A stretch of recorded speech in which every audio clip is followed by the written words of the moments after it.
எல்லாருக்கும் வணக்கம். ஸோ நம்ம ஏற்கனவே 7th first year second year முடிச்சிட்டோமா?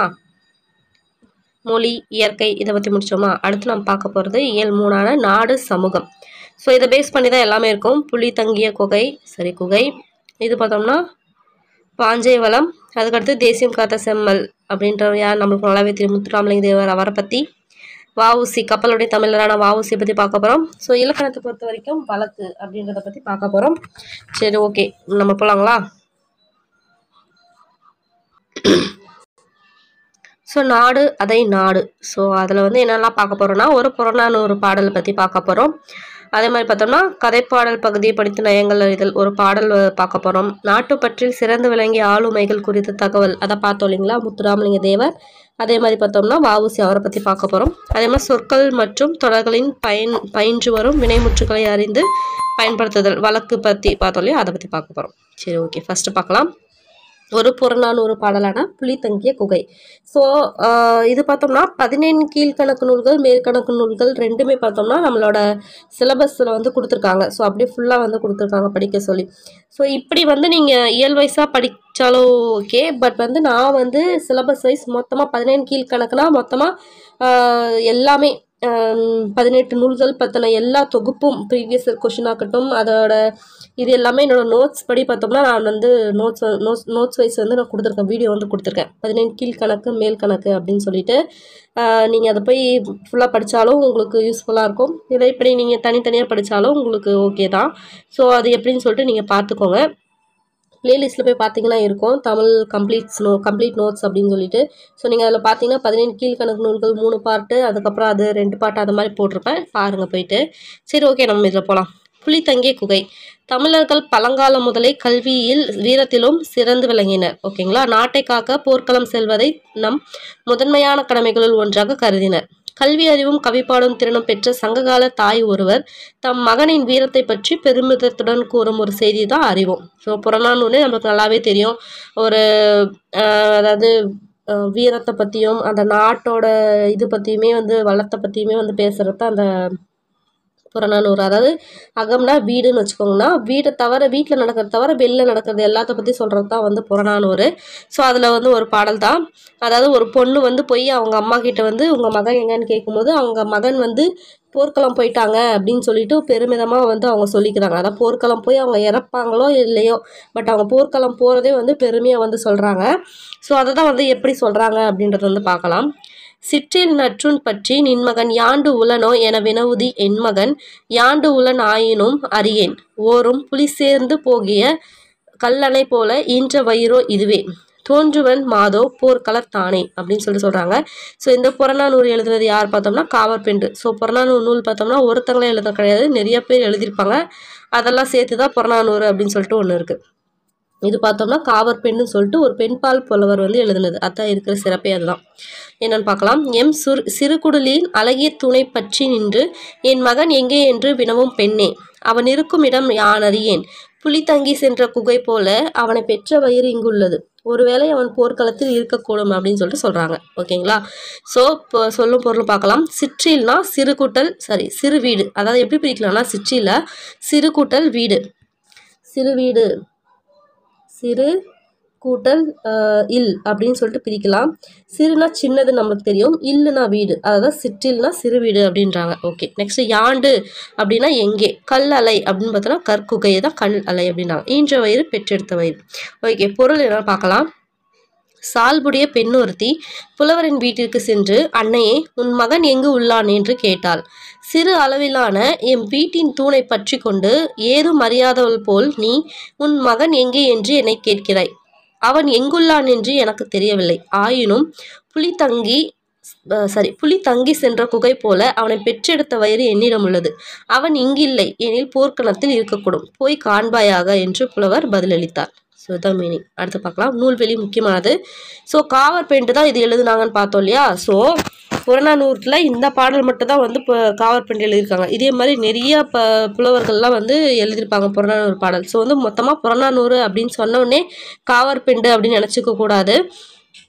So இதில் புறநானூரில் இந்த பாட்டை காவற்பெண்டு வந்து எழுதியிருக்காங்க. ஸோ அவங்கள பற்றி தான் நம்ம பார்க்க போகிறோம். ஓகே, என்னன்னு பார்க்கலாம். காவற்பெண்டு அப்படின்றவங்க பார்த்தோன்னா சங்ககால பெண்பாற் புலவர்களுள் ஒருவரானவர் தான் இந்த காவற்பெண்டு. சோழ மன்னன் போரவை கோப்பெரு நற்கிள்ளியின் செவிலித்தாயாக விளங்கியவர். ரொம்ப முக்கியமான ஒரு கொஷின். சோழ மன்னன் அப்படின்றது இதில் என்ன மன்னன் கேட்கலாம். பாண்டிய மன்னனா சேர மன்னனான்னு குழப்பலாம். ஸோ சோழ மன்னன்றது மறக்கக்கூடாது. அந்த சோழ மன்னனோட பேர் வந்து பார்த்தோம்னா போரவை கோப்பெரு நற்கிள்ளி அப்படின்றத மறக்கக்கூடாது. அவங்களோட செவிலி தாயாக இருந்தவங்க தான் இந்த காவற்பெண்டு. ஓகேங்களா, ரொம்ப முக்கியமான ஒரு பாயிண்ட். சோழ மன்னன் போரவை கோப்பெரும் நற்கிள்ளி அவரோட செவிலி தாயாக இருந்தவங்க தான் இந்த காவற்பெண்டு. கல்வியில் தேர்ச்சியும் கவிப்பாடும் ஆற்றலும் மிக்க இவர் சங்ககால மக்களின் வீரத்தையும் கருப்பொருளாக கொண்டு இப்பாடலை பாடியுள்ளார். இவர் பாடிய ஒரே ஒரு பாடல் பார்த்தோன்னா இந்த புறநானூற்றில் இடம்பெற்றுள்ளது. இவங்க வந்து புறநானூரில் ஒரே ஒரு பாடல் தான் பாடியிருக்காங்க. அதுதான் இதுக்கு வந்து சொல்லியிருக்காங்க. ஸோ புறநானூரில் வந்து சொல்லியிருக்காங்க. இந்த புறநானூரை பற்றி தெரிஞ்சுக்கணும் இல்லையா. ஸோ இப்போ 17 மேற்கணக்கு நூல்களில் பார்த்தோம்னா அதை 2ஆக பிரிக்கிறாங்க. என்னென்னு 8 தொகை 10 பாட்டுன்னு பிரிக்கிறாங்களா. ஸோ அதில் 8 தொகை சேர்ந்தது தான் இந்த புறநானூறு அப்படின்றது. ஓகேங்களா. ஸோ புறநானூறுன்றது பார்த்தோம்னா 8 தொகை நூல்களுள் ஒன்று. ஸோ இதில் நோட் பண்ண வேண்டிய விஷயம் என்ன அப்படின்னு பார்த்தோம்னா, எப்படி கொஸ்டின் கேட்பாங்கன்னா, புறநானூறு எவ்வகையை சார்ந்ததுன்னு சொல்லிட்டு கீழே ஆப்ஷனில் பார்த்தோன்னா 8 தொகை 10 பாட்டு 17 மேற்கணக்கு கீழ்கணக்கு சொல்லிடுவாங்க. ஸோ நம்மளுக்கு என்னன்னு சொல்லிட்டு கன்ஃபியூஷன் வரும். இதில் பார்த்தோம்னா மேற்கணக்கும் வரும் 8 தொகையும் வருமே, இதில் எது போடுறது அப்படின்னு சொல்லிட்டு டவுட் வரும். அது பார்த்தோம்னா இது 17 மேற்கணக்கு நூல்னாலும் 8 தொகையை சேர்ந்தது. ஸோ 8 தொகை நூலை தான் வந்து செலக்ட் பண்ணும். ஓகேங்களா. ஓகே, இந்நூல் பண்டை கால தமிழ் மக்களின் வாழ்க்கை முறை, நாகரிகம், பண்பாடு, வீரம் முதலியவற்றை வெளிப்படுத்தும் நூலாக விளங்குகிறது. ரொம்ப முக்கியமான ஒரு விஷயம். அதாவது எப்படி கொஸ்டின் கேட்பாங்கன்னா, பண்டைய கால தமிழ் மக்களின் வாழ்க்கை முறை, நாகரிகம், பண்பாடு, வீரம் முதலியவற்றை விளக்கும் நூல் இது அப்படின்னு கேட்டாங்கன்னா என்ன சொல்லணும், புறநானூறு. இது வந்து கொஷின் ஸ்டேட்மெண்ட்டாகவே வந்து கேட்டிருக்காங்க. ஸோ அதுக்காக தான் சொல்கிறேன். இது வந்து கொஷினாகவும் கேட்கலாம், ஸ்டேட்மெண்ட்டாகவும் கேட்கலாம். ஓகேங்களா. அடுத்து பார்த்தோம்னா இந்நூலில் 86வது பாடல் இங்கு தரப்பட்டுள்ளது. ரொம்ப முக்கியமான ஒரு பாயிண்ட். ஏன்னா காவற்பெண்டு பாடின ஒரே ஒரு பாடல் பார்த்தோம்னா இந்த 86வது பாடல் தான் புறநானூரில். ஸோ அதனால் வந்து கேட்கறதுக்கு வந்து 99.9% வந்து வாய்ப்பு இருக்குது. அதாவது சப்போஸ் இதை பற்றி கேட்கணும்னு நினைச்சாங்கன்னா ஸோ அதனால் வந்து பார்த்துக்கோங்க. ஸோ 86வது பாடல் தான் வந்து காவற்பெண்டு எழுதின புறநானூறு பாடல். எத்தனாவது பாடல்? 86வதுன்றது மறக்கவே கூடாது. ஓகே, அவ்வளோதான். இது வந்து முடிஞ்சிச்சு. யாண்டு யாண்டு என்னும் சொல்லின் பொருள் என்ன? எங்கு. யாண்டு உள்ளனோ அப்படின்னா யாண்டு கூட்டல் உள்ளனோ. கல்லலை பிரிச்சோம்னா சேர்த்தோம்னா கல்லலை.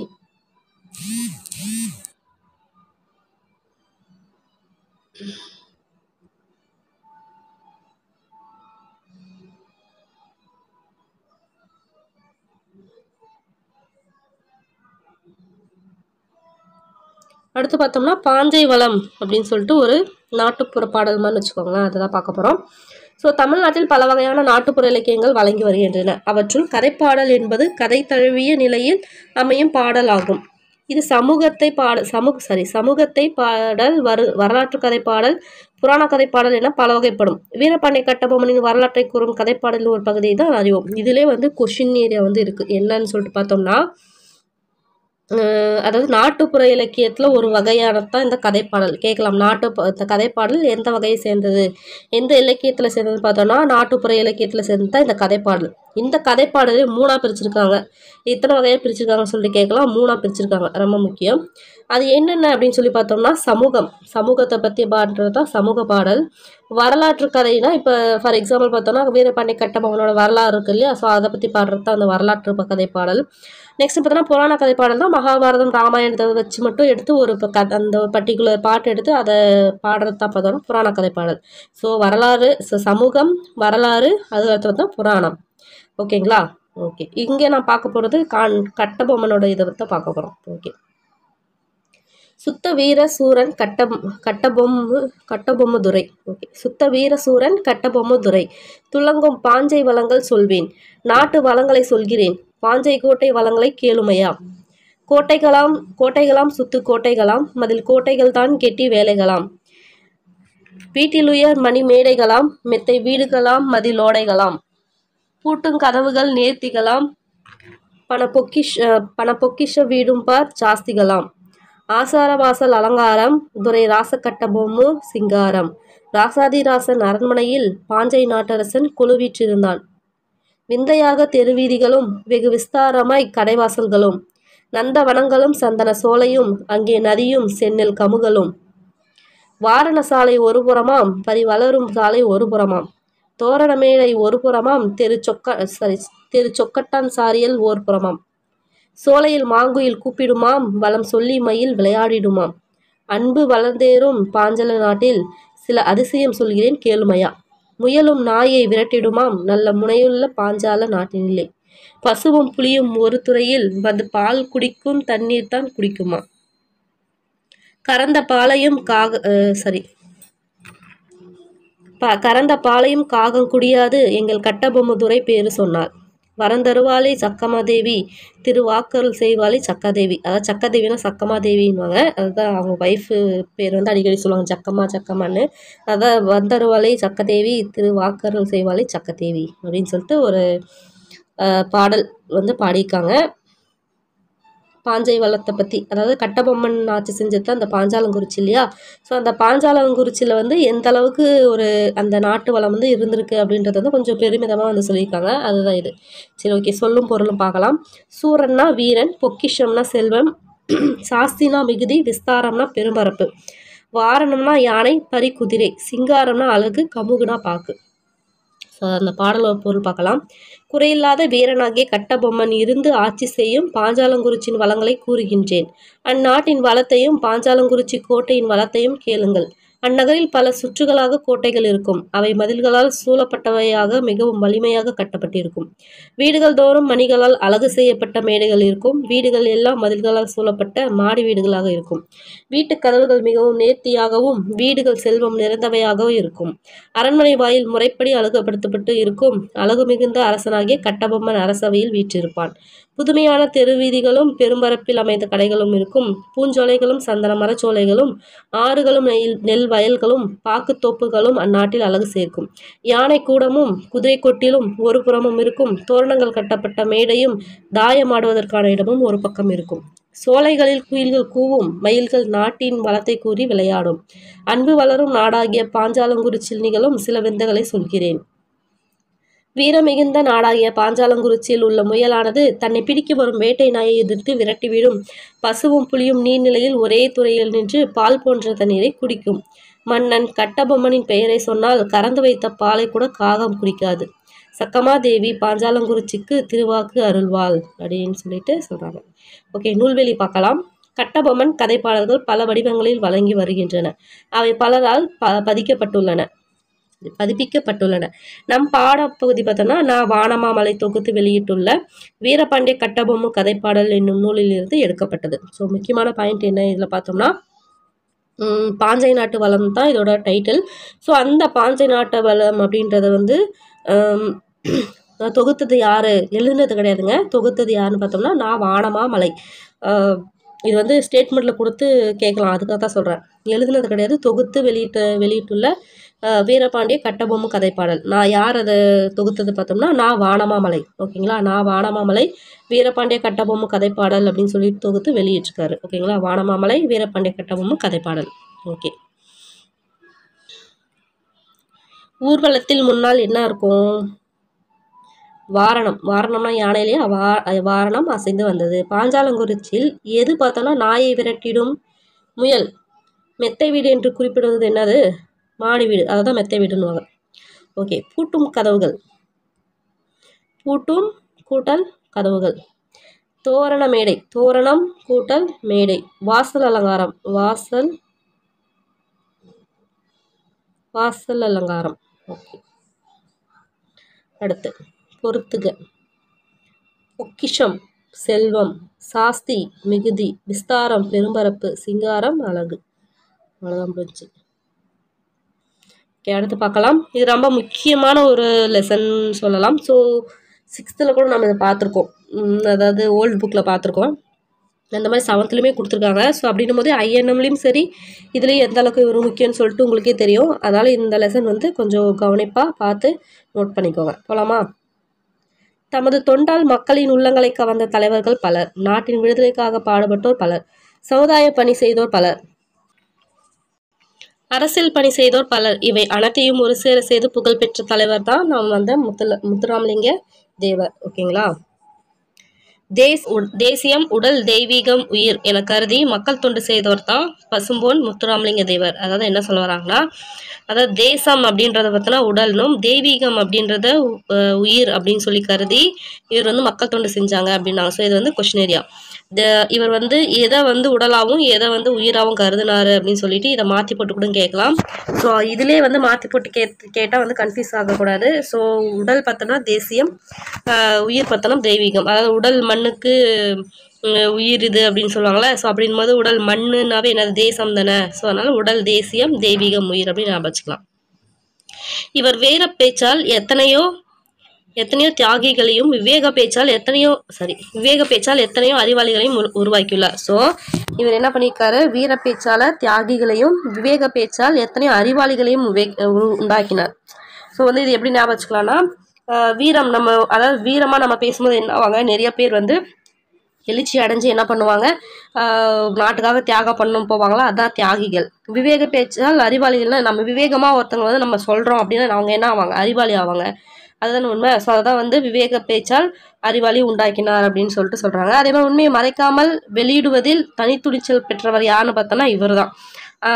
அடுத்து பார்த்தோம்னா சுத்த தியாகி என்று தந்தை பெரியாரால் பாராட்டப்பட்ட, ரொம்ப ரொம்ப முக்கியம். தேசியம் காத்த செம்மல் சொல்லிட்டு திருவிக்கா சொன்னாரா இவரை. அதே மாதிரி சுத்த தியாகின்னு சொல்லிட்டு இவர் யார் சொன்னாங்க பார்த்தோன்னா தந்தை பெரியார். ரொம்ப முக்கியம். யாரு இது பேர் வந்து யாருக்கு கொடுத்தாங்கன்றத விட யார் வந்து இவருக்கு இந்த பேர் கொடுத்தாங்கன்றது ரொம்ப முக்கியம். அந்த மாதிரி தேசியம் காத்த செம்மல் சொல்லிட்டு திருவிக்கா சொன்ன மாதிரி பெரியார் என்னன்னு சொல்லியிருக்காரு, சுத்த தியாகி அப்படின்னு சொல்லிட்டு சொல்லியிருக்காங்க. அடுத்து பார்த்தோம்னா இளமை காலம். ஸோ நம்ம ஏற்கனவே வந்து பார்த்துருக்கோம், முத்துராமலிங்க தேவரோட டைம் பார்த்தோம்னா அவரோட பிறந்த நாளும் மாதமும் இறந்த மாதமும் ஒரே மாதிரி தான் இருக்கும் அப்படின்னு சொல்லி நம்மளுக்கு தெரியும் இல்லையா. ஸோ 30 அக்டோபர் 1908 அன்னைக்கு வந்து பிறக்கிறாரு. ஓகேங்களா. எங்கே பிறக்கிறாரு, ராமநாதபுரம் மாவட்டத்தில் பசும்பொன் அப்படின்ற ஊரில் பிறக்கிறாரு. அவருடைய பெற்றோர் யாருன்னு பார்த்தோன்னா உக்கரபாண்டி தேவர், இந்திராணி அம்மையார். கொஸ்டின் வந்து இப்படி கேட்கலாம், அவரோட பெற்றோர் கொடுத்து பேர் மாற்றி கொடுத்தாங்கன்னா நம்ம இதை அசால்ட்டாக விட்டு போவோம், கடைசியாக அதை வந்து நம்மளுக்கு கன்ஃபியூஷன் தரும். ஏன்னா நிறைய பேர் அம்மையார், சின்னம்மையார், அம்மணி அம்மையார் அப்படின்னு சொல்லிட்டு அம்மணி அம்மாள் அந்த மாதிரிலாம் கொடுத்துருப்பாங்க. ஸோ வந்து கொஞ்சம் கன்ஃபியூஸ் ஆகும், அதனால் பார்த்துக்கோங்க. ஸோ உக்கரபாண்டிய தேவர்னு வந்துச்சுனாலே முத்துராமலிங்க தேவர். ஸோ அவங்க அம்மா பார்த்தாங்கன்னா இந்திராணி அம்மையார். இவர் இளமையிலேயே அன்னையை இழந்ததால் ஒரு இஸ்லாமிய தாய் தான் வந்து இவரை பாலூட்டி வளர்க்குறாங்க. ஓகேங்களா. அடுத்து முத்துராமலிங்க தேவர் பார்த்தோன்னா தன்னோட தொடக்க கல்வியை கமுதியில் இருக்க உயர்நிலை கல்வியை கமுதியில் பார்த்தோன்னா அவர் பண்ணுறாரு தொடக்க கல்வியை. ஓகேங்களா. மெயினான பயன் தொடக்க கல்வி வந்து கமுதியிலையும், உயர்நிலை கல்வி பார்த்தோன்னா மதுரை பசுமலை பள்ளியில் ராமநாதபுரத்திலும் பயின்றார். ஓகேங்களா. ஸோ தொடக்கப்பள்ளியை கமுதி, உயர்நிலை கல்வி பார்த்தோம்னா மதுரை பசுமலை பள்ளியிலும் ராமநாதபுரத்திலும் பயின்றார். ரொம்ப முக்கியமான பாயிண்ட். இவர் ராமநாதபுரத்தில் தான் வந்து படிச்சுட்டு இருந்தார் இல்லையா உயர்நல கல்வியில். அப்போ அந்த ஊரில் பிளேக் நோய் வருது, அதனால அவரோட படிப்பும் அப்படியே பாதியிலே நின்று போகுது அப்படின்னு சொல்லிட்டு சொல்கிறோம். ஸோ இதில் முக்கியமான பாயிண்ட் எதுன்னு பார்த்தோம்னா அவர் தொடக்க கல்வி எங்கே கமுதி, உயர்நிலை கல்வி எங்கே படிச்சிருக்காரு, பசுமலை ராமநாதபுரத்தில் வந்து பயின்றார். அதுவும் பார்த்தோம்னா பாதிரியார் கிட்ட பயின்றார் அப்படின்னு சொல்லிட்டு வரும். இவர் பிறந்தது ஒரு ஹிந்து, வளர்த்தது ஒரு இஸ்லாம், அதே மாதிரி படித்தது வந்து ஒரு பாதிரியார் கிட்ட. ஸோ இது வந்து ஞாபகம் வச்சுக்கோங்க. அவரோட படிப்பு வந்து பாதிரி நின்றுச்சு. அதன் பிறகு தாமாகவே நிறைய நூல்களை படித்து தமது அறிவையும் ஆற்றலையும் வளர்த்து கொண்டார். ஓகேங்களா. பல்துறை ஆற்றல். முத்துராமலிங்க தேவர் பார்த்தோன்னா தமிழ் ஆங்கிலம் 2 மொழியிலுமே சரளமாக சொற்பொழிவு ஆற்ற அளவுக்கு அவருக்கு திறமை இருக்கு. அது மட்டும் இல்லாமல் சிலம்பம், குதிரையேற்றம், துப்பாக்கி சுடுதல், சோதிடம், மருத்துவம், இந்த மாதிரி பல துறைகளில் வந்து ஆற்றல் உடையவராக விளங்கியிருக்காரு. ஸோ முத்துராமலிங்க தேவர் பார்த்தோன்னா இளமையிலே அரசியலிலும் ஆர்வம் வச்சிருந்தாரு. ஸோ என்னென்ன இவரோட ஆற்றல் பார்த்தோம்னா ஃபர்ஸ்ட் லாங்குவேஜ்லன்னு பார்த்தா தமிழ், ஆங்கிலம். அதே மாதிரி பார்த்தோம்னா அவரோட திறமை ஆற்றல் உடையவர் எந்த துறையிலன்னு பார்த்தோம்னா சிலம்பம், குதிரையேற்றம், துப்பாக்கி சுடுதல், சோதிடம், மருத்துவம். அதே மாதிரி பார்த்தோம்னா இளமையிலேயே அவருக்கு எது மேலே ஆர்வம் இருந்துச்சுன்னா அரசியல் மேலே ஆர்வம் இருந்துச்சு. ஓகே. விடுதலை போராட்டத்தில் இவரோட பங்கு என்னவா இருந்துச்சு அப்படின்றத பார்க்கலாம். முத்துராமலிங்க தேவர் பார்த்தோன்னா இந்திய விடுதலைக்காக போராட்டத்தில் தீவிரமாக பங்கேற்றார். அவரோட பேச்சாற்றலால் ஆங்கில ஆட்சிக்கு எதிராக மக்களிடம் பெரும் எழுச்சியை ஏற்படுத்தினார். மேடைகளில் அவர் ஆட்சிய வீர உடையை கேட்ட மக்கள் ஆங்கில ஆட்சிக்கு எதிராக வீறு கொண்டு எழுதினர். இதை தான் சொன்னாங்க, அவரோட வீரமான பேச்சாளர் பல தியாகிகளை உண்டாக்கினார் சொல்லிட்டு. ஸோ இது ஒரே கேட்டு எல்லாரும் வீறு கொண்டு எழுந்து அவங்களுக்கு எதிராக வந்து ஆங்கில ஆங்கில ஆட்சிக்கு வந்து எதிராக புறப்பட்டாங்க. ஸோ இதனால தான் இதை பார்த்து ஆங்கில ஆட்சி பயந்து போய் என்ன பண்ணாங்கன்னா அவர் வந்து கைது செஞ்சு சிறையில் அடைச்சாங்க. ஸோ இதை மட்டும் கிடையாது, வாய்ப்புட்டு சட்டம் அப்படின்னு சொல்லுவாங்க. வாய்ப்புட்டு சட்டம்னா என்னன்னா, அரசியலை பற்றியோ எதை பற்றியுமே வந்து இவங்களை பற்றியோ வந்து எந்த மேடையிலுமே பேசவே கூடாது. இதுதான் வாய்ப்புட்டு சட்டம். இதே மாதிரி நார்த் இந்தியாவில் பார்த்தோம்னா பாலகங்காதர திலகருக்கு வந்து போட்டிருப்பாங்க. அதே மாதிரி சவுத் இந்தியாவில் பார்த்தோம்னா, தென்னிந்தியாவில் பார்த்தோம்னா இவருக்கு வந்து வாய்ப்புட்டு சட்டம் போட்டிருந்தாங்க. ஸோ அந்த அளவுக்கு வந்து பேசுவார் அப்படின்னு சொல்லிட்டு சொல்கிறாங்க. ஸோ வட இந்தியாவில் வாய்ப்புட்டு சட்டத்தின்படி பேச தடை விதிக்கப்பட்ட தலைவர் யாருன்னு கேட்கலாம், பாலகங்காதர திலகர். ஓகேங்களா. ஸோ தென்னிந்தியாவில் முத்துராமலிங்க தேவர், நார்த் இந்தியாவில் பார்த்தோம்னா பாலகங்காதர திலகர். அவரை போலவே தென்னாட்டில் அச்சட்டத்திற்கு ஆட்பட்ட தலைவர் வந்து முத்துராமலிங்க தேவர் என்பது குறிப்பிடத்தக்கது. இவரது விடுதலை வேட்கை அறிந்த திருவிக்கா தேசியம் காத்த செம்மல் அப்படின்னு பாராட்டினார். இந்த பாயிண்ட் வந்துருச்சுங்களா. ஸோ ஃபர்ஸ்ட் பார்த்தோம்னா பெரியார் என்னன்னு பேர் வச்சிருக்காரு, சுத்த தியாகின்னு சொல்லியிருக்காரு. அதே மாதிரி பார்த்தோம்னா டிவிக்கா என்ன பேர் வச்சிருக்காரு, தேசியம் காத்த செம்மல்னு பேர் வச்சிருக்காரு. ஓகேங்களா.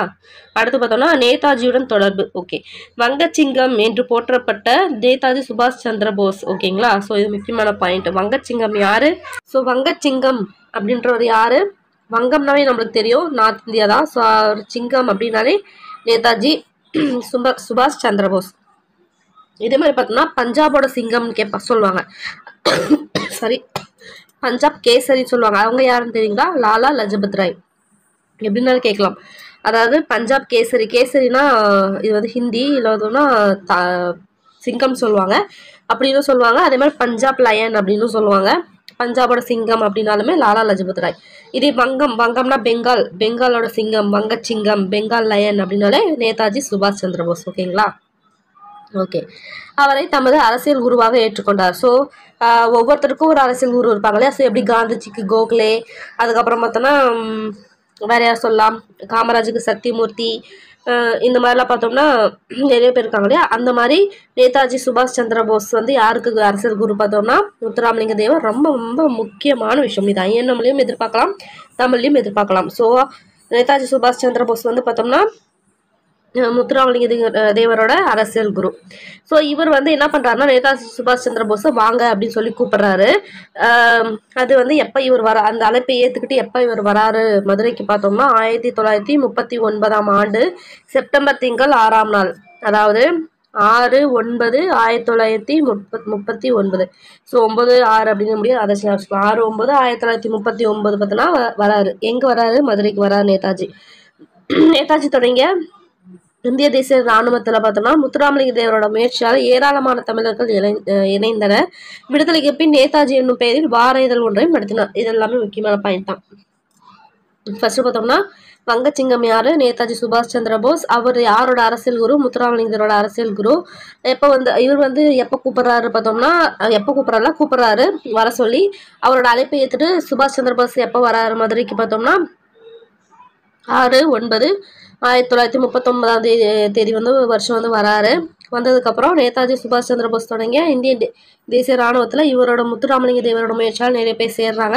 விடுதலைக்கு அப்புறம் பார்த்தோம்னா நேதாஜி அப்படின்ற அவரோட அரசியல் குரு அவரோட பேர்லேயே பார்த்தோம்னா வார இதழ், அது வந்து வார இதழ், மாத இதழ் இந்த மாதிரி கூட மாற்றி கேட்கலாம். ஸோ வார இதழ்ன்றது ரொம்ப முக்கியமானது தான் அவங்க பாயிண்ட் பண்ணி கொடுத்துருக்காங்க. ஸோ வார இதழ் அப்படின்னு சொல்லிட்டு நேதாஜின்ற பேரில் ஸ்டார்ட் பண்ணுறாரு. ஓகேங்களா. ஓகே, இவர் வந்து பேசுறாரு, வாய் போட்டு போற அளவுக்கு பேசுறாருன்னு சொல்லிட்டு நம்ம பார்த்துருக்கோம். அப்படி அவர் பேச்சாற்றல் வந்து அதுக்கான ஒரு எக்ஸாம்பிள் இருக்கு இல்லையா, அதை பற்றி நம்ம பார்க்க போகிறோம். ஸோ அவரோட பேச்சாற்றல் எப்படி இருக்குன்னு பார்க்கலாம். தமது பேச்சாற்றால் அனைவரையும் கவர்ந்தார் பார்த்தோம்னா முத்துராமலிங்க தேவர். ஸோ நமக்கு தெரிஞ்சது. அவர் முதலில் சாயல்குடி என்ற ஊரில் விவேகானந்தரின் பெருமை என்னும் தலைப்பில் 3 மணி நேரம் உரையாற்றினார். ரொம்ப முக்கியமான பாயிண்ட். இதில் வந்து பார்த்தோம்னா கீவேர்ட்ஸ்னு ஒன்று இருக்கும் இல்லையா, அது என்னன்னு பார்த்தோம்னா அவரோட ஃபர்ஸ்ட் அவரோட உரை எங்கே ஆக்குனாருன்னு பார்த்தோம்னா சாயல்குடி. எந்த குடியில்? சாயல்குடி. என்ன தலைப்பில் பார்த்தோம்னா விவேகானந்தரோட பெருமை. எவ்வளோ நேரம் பார்த்தோம்னா 3 மணி நேரம். ஓகேங்களா. இது 3மே கீவேர்ட்ஸ். சாயல்குடி, விவேகானந்தரோட பெருமை, 3 மணி நேரம். ஓகே, அந்த கூட்டத்தில் தான் பெருந்தலைவர் காமராசர் வந்து இருந்திருக்காரு. அவர் வந்து அவரோட பேச்சு வந்து கேட்டு, இது போன்ற ஒரு பேச்சை இதுவரை நான் கேட்டதில்லை, ராமலிங்க தேவரின் வீரமிக்க பேச்சு விடுதலை போருக்கு மிகவும் உதவும் அப்படின்னு சொல்லிட்டு காமராஜர் வந்து சொல்றாரு. ஓகேங்களா. ஸோ இந்த கோட்ஸ் கொடுத்துட்டு கேட்பாங்க இது யார் சொன்னது அப்படின்னு சொல்லிட்டு. அதே மாதிரி காமராசரோட இன்னொரு பேர் நம்ம பார்த்தோம் நிறைய நம்ம பார்த்துருக்கோம் இல்லையா, கிங் மேக்கர், பெருந்தலைவர், கருப்பு காந்தி அப்படிலாம் பார்த்துருக்கோம் இல்லையா. அந்த மாதிரி பெருந்தலைவர்ன்றதும் அவருக்கு ஒரு பேர். அதே மாதிரி பார்த்தோம்னா அவர் வந்து என்ன சொல்கிறாரு, அவரோட பேச்சு கேட்டு இது போன்ற ஒரு பேச்சு நான் எதுவும் கேட்டதே இல்லை. அவரோட பேச்சு பார்த்தோம்னா விடுதலை போருக்கு வந்து மிகவும் உதவும் சொன்னது யாருன்னு பார்த்தோம்னா காமராசர். ரொம்ப முக்கியமான பாயிண்ட் நோட் பண்ணிக்கோங்க. அடுத்து பாக்ஸ் கொஸ்டினாலே முக்கியமானது தான், அதில் என்ன சொல்லியிருக்காங்கன்னு பார்க்கலாம். பசும்பொன்னில் உள்ள முத்துராமலிங்க தேவர் நினைவிடத்தில் அவர் தோன்றி மறைந்த அக்டோபர் 30ஆம் நாள் ஆண்டுதோறும் தமிழக அரசின் சார்பில் அரசு விழா எடுக்கப்படுகிறது. தமிழக சட்டமன்றத்தில் அவரது திருவுருப்படம் திறந்து வைக்கப்பட்டுள்ளது. சென்னையில் அரசு சார்பாக சிலை அமைக்கப்பட்டுள்ளது. இந்திய நாடாளுமன்ற வளாகத்தில் சிலை வைக்கப்பட்டுள்ளது. அதே மாதிரி பார்த்தோம்னா இந்திய அரசால் 1995 தபால் தலை வெளியிடப்பட்டுள்ளது. ஓகேங்களா. ஸோ இவர் சார்பாக என்னெல்லாம் பண்ணியிருக்காங்க அப்படின்னு பார்க்கலாம். ஃபர்ஸ்ட் பசும்பொன் அப்படின்ற முத்துராமலிங்க பசும்பொன்னில் பார்த்தோன்னா அதுதான் அவரோட ஊர். அதில் அவரோட நினைவிடம் பார்த்து இருக்கு.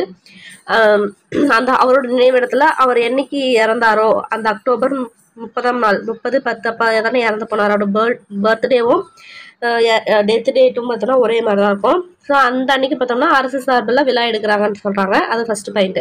அதே மாதிரி பார்த்தோம்னா இதில் என்ன முக்கியமான கீபோர்டுன்னு பார்த்தோம்னா பசும்பொன் எந்த ஊரில் அவருக்கு நினைவிடம் இருக்குன்றது தான் ஃபர்ஸ்ட் பாயிண்ட். ஸோ எங்கே பசும்பொன்லேயே இருக்குது, அவரோட ஊர்லேயே இருக்குது. அடுத்து பார்த்தோம்னா தமிழக சட்டமன்றத்தில் அவரோட திருவுருவப்படம் திறந்து வைக்கப்பட்டுள்ளது. ஸோ அவரோட திருவுருவப்படம் எங்கே திறந்து வைக்கப்பட்டுள்ளதுன்னு கேட்கலாம். தமிழகத்தோட சட்டமன்றத்தில். ஏன்னா எங்கே வேணாலும் இருக்கலாம் இல்லையா, எங்கே வேணாலும் திறந்து வச்சா நினைவிடத்துலேயே திறந்து வைக்கலாம், இல்லை மெரினாவில் திறந்து வச்சாங்களா, எங்கன்னும் போது தமிழக சட்டமன்றன்றது ரொம்ப முக்கியமான ஒரு கீ பாயிண்ட். அடுத்து அவரோட சார்பில் அரசு சார்பில் சிலையும் வச்சுருக்காங்க அப்படின்றாங்க சென்னையில். எங்கே சென்னையில். அதே மாதிரி அந்த இடத்துக்கு அந்த ரோடு இருக்கும் இல்லையா, அந்த சிலை வச்ச ரோடுக்கு அவரோட பேரும் வச்சுருக்காங்கன்றது எக்ஸ்ட்ரா தகவல். இது பார்த்தோம்னா 6th பழைய புக்கில் வந்து கொடுத்துருக்காங்க. நான் 6th பழைய புக் வந்து ஃபுல்லாகவே தொகுத்து 1லேருந்து 9 வரைக்குமே போட்டிருக்கேன். அந்த வீடியோவில் பார்த்தீங்கன்னா தெரியும். ஸோ அதில் பார்த்தீங்கன்னா சொல்லியிருப்பாங்க இதை. அவரோட சிலை பார்த்தோம்னா சென்னையில் வந்து வச்சுருக்கிறதோட அந்த ரோடுக்குமே அவரோட பேர் வந்து வச்சுருப்பாங்க.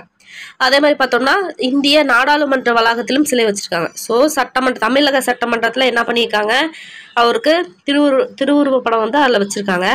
அதே மாதிரி பார்த்தோம்னா இந்திய நாடாளுமன்ற வளாகத்தில் பார்த்தோம்னா சிலை வச்சுருக்காங்க. ஓகேங்களா. 2 இடத்துல அது திருவுருவப்படம், இது சிலை, 2 கன்ஃபியூஸ் பண்ணிக்கூடாது. அது ஃபோட்டோ, இது வந்து ஸ்டாச்சு. ஓகேங்களா. அது பார்த்தோம்னா தமிழக சட்டமன்றம், இது இந்திய நாடாளுமன்றம். ஓகேங்களா. அது தமிழகம், இது இந்தியா. ஓகே.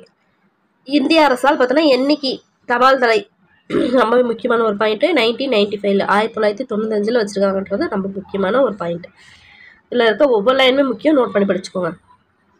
மேலும் தலைவர்கள் பல முத்துராமலிங்க தேவரின் பேச்சாற்றலை பாராட்டினார். ஓகேங்களா. நம்ம மேலே பார்த்தோம் காமராசர் என்ன சொன்னார்னு சொல்லிட்டு. அடுத்து வேற யார் என்னென்னலாம் பாராட்டிருக்காங்கன்னு பார்க்கலாம். தென்னாட்டு சிங்கம் என்று தேவரை சொல்லுகிறார்களே அது சால பொருந்தது என அவரது தோற்றத்தை பார்த்த உடனேயே நினைத்தேன். அவர் பேச தொடங்கியதும் சிங்கத்தின் முழக்கம் போலவே இருந்தது அப்படின்னு சொன்னது யாருன்னு பார்த்தோம்னா அறிஞர் அண்ணா. ஓகேங்களா. யார் சொல்றாரு, அறிஞர் அண்ணா. நெக்ஸ்ட் தென்னாட்டு சிங்கம் சொல்லிட்டு இவருக்கு இன்னொரு பேர் என்னது, தென்னாட்டு சிங்கம். வங்க சிங்கம் அவரு, பஞ்சாப் சிங்கம் எவருன்னு சொல்லிட்டேனா. அப்ப தென்னாட்டு சிங்கமும் யாரு, இவர் முத்துராமலிங்க தேவர். அவரு பார்த்தோம்னா அவரோட பேச்சு பார்த்தோம்னா அந்த மாதிரி சொல்றது வந்து சால பொருந்தது. ஏன்னா அவரோட தோற்றத்தை பார்த்த உடனே நான் நினைச்சேன். ஆனா வந்து அவரோட பேச தொடங்கியதுமே சிங்கத்தோட முழக்கம் மாதிரி இருந்துச்சுன்னு சொன்னது யாரு, அறிஞர் அண்ணா. ரொம்ப முக்கியம். அடுத்து முத்துராமலிங்க தேவர் பேச்சு உள்ளத்தில் இருந்து வெளிவருகிறது, உதடுகளில் இருந்து அல்ல. உள்ளத்தால் எதிலும் பற்றற்று உண்மையென பட்டதை மறைக்காமல் அப்படியே பேசுவது அவரோட வழக்கம் சொன்னது. இது யார் சொன்னது பார்த்தோம்னா மூதறிஞர் ராஜாஜி. அவர் தான் வந்து சொல்றாரு முத்துராமலிங்க பேச்சு உள்ளத்திலிருந்து வரல, சரி உள்ளத்திலிருந்து வருது, உதடுகளிலிருந்து வரல. ஸோ உள்ளத்தால் எதுலையுமே மறைக்காம பற்றற்று உண்மையென பட்டதை மறைக்காமல் சொல்றது அப்படியே வந்து பேசுகிறாரு அப்படின்னு சொன்னது மூதறிஞர் ராஜாஜி. அடுத்து பார்த்தோம்னா பாராளுமன்றத்தில் இவர் ஆங்கிலத்தில் பேசிய பேச்சு வெள்ளையர் காலத்தில் விட்டல்பாய், வல்லபாய் பட்டேல் போன்ற மேதைகள் பேசிய பேச்சை போல் இருந்ததாக வட இந்திய இதழ்கள் பாராட்டின. ஓகேங்களா. ஸோ பார்த்தோம்னா இந்த வல்லபாய் பட்டேல், விட்டல்பாய் இவங்கெல்லாம் வந்து கிட்டத்தட்ட வந்து படித்தவங்க, அந்த காலத்தில் வந்து படித்தவங்க மாதிரி வழக்கறிஞராக இருந்தவங்க இவங்க எல்லாருமே. ஸோ அப்படின்னும் போது இவர் பார்த்தோம்னா உயர்நிலை கல்வியை பாதிலே விட்டார் அப்படின்னு சொல்லிட்டு நம்ம பார்த்துருக்கோம். ஸோ அவங்களுக்கு இணையாக வந்து இவர் பேசின இங்கிலீஷ் வந்து இருக்குது அப்படின்னு சொல்லிட்டு எதில் சொல்லியிருக்காங்க, எந்த இதெல்லாம் சொல்லியிருக்காங்க, வட இந்திய இதழில், நார்த் இந்தியாவில் வெளிவந்த ஒரு இதழில் வந்து சொல்லியிருக்காங்க. அந்த அளவுக்கு அவரோட ஆங்கிலம் பேச்சு வந்து இருந்திருக்கு அப்படின்றாங்க. ஸோ எங்கே பேசியிருக்காரு, பாராளுமன்றத்தில் இங்கிலீஷில் பேசியிருக்காரு. அப்போ வந்து விட்டல்பாய் வல்லபாய் பட்டேல் அவங்களோட அந்த மாதிரி பேச்சு மாதிரி இருக்குன்னு சொல்லிட்டு வட இந்திய இதழில் வந்து பாராட்டியிருக்காங்க. அவர் சட்டமன்ற உறுப்பினராக இருந்தபோது சட்டமன்றத்தில் ஆற்றிய உரைகளை அனைவரும் பாராட்டினர். ஓகே, அடுத்து தேர்தல். ஓகே, நெக்ஸ்ட் பார்த்தோன்னா தேர்தல் வெற்றிகள். இவர் வந்து தேர்தலில் வந்து இன்ட்ரெஸ்டாக இருந்தால் நம்ம பார்த்தோம். ஸோ அந்த மாதிரி பார்த்தோன்னா அரசியல் இன்ட்ரெஸ்டாக இருந்து தேர்தலில் ஈடுபட்டிருக்காரு. அப்போ வந்து அவர் என்னவெல்லாம் இருந்திருக்காரு அப்படின்னு பார்க்கலாம். மக்களின் பேராதரவு பெற்ற தலைவராக விளங்கியவர் பசும்பொன் முத்துராமலிங்க தேவர். ஸோ 1937 நடைபெற்ற சட்டமன்ற தேர்தலில் ராமநாதபுரம் அரசர் சண்முக ராஜேஸ்வர சேதுபதியை எதிர்த்து போட்டியிட்டு வெற்றி பெற்றார். ஸோ என்ன இதில் அந்த பாயிண்ட்ல முக்கியமான விஷயம் என்னன்னா, ஃபர்ஸ்ட் அவர் வந்து எங்கே போட்டிட்டு இருக்காருன்னு பார்த்தோம்னா அவரோட இதானே அவரோட டிஸ்ட்ரிக்டான ராமநாதபுரத்துலேயே பண்ணியிருக்காரு. எப்போன்னு பார்த்தோம்னா 1937 யார் கூட போட்டிட்டு இருக்கா பார்த்தோம்னா அந்த ராமநாதபுரம் அரசரான சண்முக ராஜேஸ்வர சேதுபதி. அவர் வந்து ரொம்ப முக்கியம். சண்முக ராஜேஸ்வர சேதுபதி எடுத்து போட்டிட்டு வெற்றியும் பெற்றிருக்கார். அப்போது லண்டனில் பாரிஸ்டருக்கு படித்து வந்த தோழர் தான் கேடிகே தங்கமணி. கேடிகே தங்கமணி என்ன பண்றாரு, பாரிஸ்டர் வந்து படிச்சுட்டு இருக்காரு. அதாவது பாரிஸ்டர்னா என்னது, அந்த வக்கீல் இது படிக்கிறார், லண்டன்ல படிச்சுட்டு இருக்காரு. அவர் வந்து சொல்றாரு, என்னன்னு சொல்றாருன்னா, இந்திய தேர்தலில் ராமநாதபுரம் மன்னரை எதிர்த்து போட்டியிட்ட தேவர் அவர்களின் வெற்றியையும் பொப்பிலி அரசரை எதிர்த்து போட்டியிட்ட வி.வி. கிரி அவர்களின் வெற்றியுமே இந்திய மாணவர்கள் எதிர்பார்த்திருந்தோம் அப்படின்னு சொல்றாங்க. ஸோ அப்போ அந்த டைம்ல பார்த்தோம்னா நிறைய இடத்துல வந்து நடந்திருக்கும் இல்லையா, அதுல வந்து குறிப்பு அந்த கேடிகே தங்கமணி என்ன சொல்றாருன்னா, இந்திய தேர்தலில் ராமநாதபுரம் மன்னரை எதிர்த்து போட்டிட்ட தேவர் அவர்களோட வெற்றியுமே அதே மாதிரி பொப்பிலி அரசரை எதிர்த்து போட்டிட்ட வி.வி. கிரி அவரோட வெற்றியும் தான் நாங்கள் எதிர்பார்த்துருந்தோம் இந்திய மாணவர்களா அப்படின்னு சொல்லியிருக்காரு. ஸோ இந்த கோர்ஸும் முக்கியம். யார் சொன்னாங்க, அவங்க எங்கே படிச்சாங்க, எதுக்கு படிச்சாங்கன்றது ரொம்பவே முக்கியம். நோட் பண்ணிக்கோங்க. எங்கே லண்டன்ல படிச்சாரு, எதுக்கு படிச்சாரு, பாரிஸ்டருக்கு. அவர் பேர் என்ன, கேடிகே தங்கமணி. சொன்னது வந்து இப்படிதான் சொன்னாரு. என்னன்னு சொன்னாரு, ராமநாதபுரம் மன்னர். அதுக்கு அடுத்து பார்த்தோம்னா பொப்பிலி அரசரை எதிர்த்து போட்டிட்டு யாரு, வி.வி. கிரி. ஓகேங்களா. அடுத்து பார்த்தோன்னா 1946 பார்த்தோன்னா அதுலேயும் போட்டியின்றி வெற்றி பெற்றார். ஓகேங்களா. எந்த ஒரு ஆப்போசிட் சைடில் எதுவுமே இல்லாமல் போட்டிட்டு வெற்றி பெறார். அடுத்து பார்த்தோன்னா அதே மாதிரி 1952, 57 அந்த மாதிரி கடைசியாக பார்த்தோம்னா 1962 அது வரைக்குமே வந்து அவர் அரசியல் இதாக இருந்திருக்காரு. நெக்ஸ்ட் உடல்நல குறைவு காரணமாக அவரோட பரப்புரை செய்ய இயலாத போதிலும் தேர்தலில் வெற்றி பெற்றார்னு சொல்றாங்க. ஸோ என்ன சொல்லுவாங்க, அதாவது அந்த தொகுதி பக்கம் பரப்புரைக்காக என்னைக்குமே அவர் போனதே கிடையாது. ஜஸ்ட் வந்து ஹெல்ப் பண்ணணும், ஏதாவது வந்து பண்ணணும், மக்களை சந்திக்கணும்னா மட்டும் தான் போவாராம். அந்த மாதிரி எந்த ஒரு பரப்புரையுமே எல்லாம் வெற்றி பெற்ற அளவுக்கு அவரோட செல்வாக்கு இருந்திருக்குன்றாங்க. ஸோ இதில் நம்ம நோட் பண்ண வேண்டியது என்னென்னா, ஃபர்ஸ்ட் அவர் போட்டிட்டது எப்போ, 1937, அடுத்து 1946, அடுத்து 1952, அடுத்து 1957, கடைசியாக பார்த்தோம்னா 1962. கிட்டத்தட்ட ஒரு 5 வருஷம் டிஃப்ரென்ஸ் நல்லாவே தொடர்ந்து ஜெயிச்சிருப்பாரு. ஸோ பார்த்தீங்கன்னாவே தெரியும். ஸோ ஃபர்ஸ்ட் பார்த்தோன்னா 1937, 46 பார்த்தோன்னா விடுதலை கிடைச்சிச்சு இல்லையா, ஸோ அதை ஞாபகம் வச்சுக்கலாம். ஸோ 37, 46, அதுக்கப்புறம் பார்த்தோம்னா கூட ஒரு 5 சேர்த்திக்கோங்க, 1951 வரும். பட் 52 தான் எலெக்ஷன் வந்திருக்கு. 1952, அது கூட ஒரு 5 சேர்த்திங்கன்னா 1957 வரும். அது கூட ஒரு 5 சேர்த்திங்கன்னா 1962 வந்துடும். ஓகேங்களா. இப்படியாக ஞாபகம் வச்சுக்கோங்க. அடுத்து குற்றப்பரம்பரை சட்ட எதிர்ப்பு மாநாடு. ஆங்கில ஆட்சியில் மக்களை ஒடுக்குவதற்காக கொண்டு வரப்பட்டது தான் இந்த குற்றப்பரம்பரை சட்டமாகும்.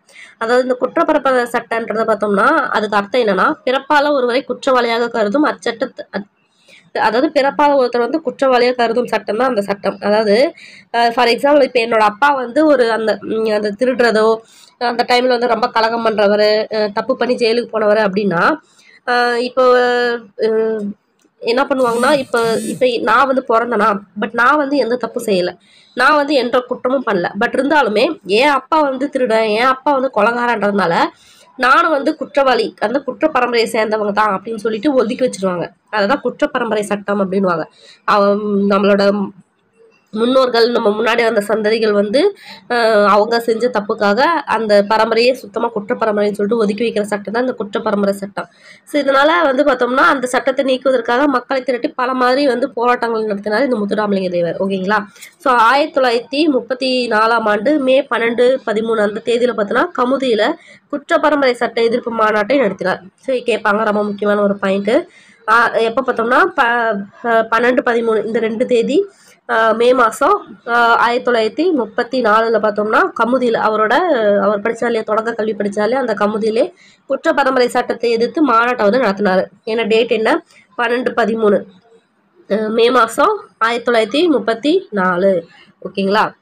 அதாவது 1937 ஃபர்ஸ்ட் அரசியல்னார் இல்லையா, அதுக்கு ஒரு 3 வருஷத்துக்கு முன்னாடியே வந்து பண்ணியிருக்காரு அந்த போராட்டம். ஸோ எப்போ 12/13 மே மாதம் 1934 கமுதியில் இதுக்கு எதிர்த்து போராடியிருக்காங்க. அவரோட தொடர் போராட்டத்தால் பார்த்தோம்னா 1948 அந்த சட்டம் வந்து நீக்கப்பட்டது. ஓகேங்களா. ஸோ அவர் வந்து வெற்றியும் பெறாரு. எப்போ 1948 விடுதலை அடைஞ்சதுக்கப்புறம் தான் ஆனால் வந்து அந்த சட்டம் வந்து நீக்கப்பட்டது. எப்போ 1948. ஓகேங்களா. விடுதலை அடைஞ்சு 2 வருஷம், சரி 1 வருஷம் கழிச்சு. சரி ஓகே. இதில் தெரிஞ்சுக்க வேண்டியது என்னன்னா, எப்போ போராட்டம் நடத்துவார், எந்த வருஷம் நீக்கப்பட்டுச்சுன்றது 1948. அடுத்து தெரிந்து கொள்வோம் முத்துராமலிங்க தேவரோட சிறப்பு பெயர்கள். ரொம்ப முக்கியமானது என்னன்னு பார்த்தோம்னா, ஃபர்ஸ்ட் தேசிய காத்த செம்மல் யார் சொன்னார், திருவிக்கா. வித்யா பாஸ்கர், அடுத்து பிரவசன கேசரி, அடுத்து சன்மார்க்க சண்டமாரதம், இந்து புத்த சமய மேதை அப்படின்னு சொல்லிட்டு அவருக்கு பேர் எல்லாம் பார்த்துக்கலாம். அடுத்து பார்த்தோம்னா ஆலய நுழைவு போராட்டம். அக்காலத்தில் பார்த்தோம்னா மதுரை மீனாட்சி அம்மன் கோவிலுக்கு செல்ல ஒரு சாராருக்கு வந்து தடை இருந்தது. அத்தடையை எதிர்த்து 1939 ஜூலை திங்கள் 8ஆம் நாள் பார்த்தோம்னா மதுரை வைத்தியநாதர் ஐயர் கோவிலில் நுழைவு போராட்டம் நடத்த திட்டமிட்டார்.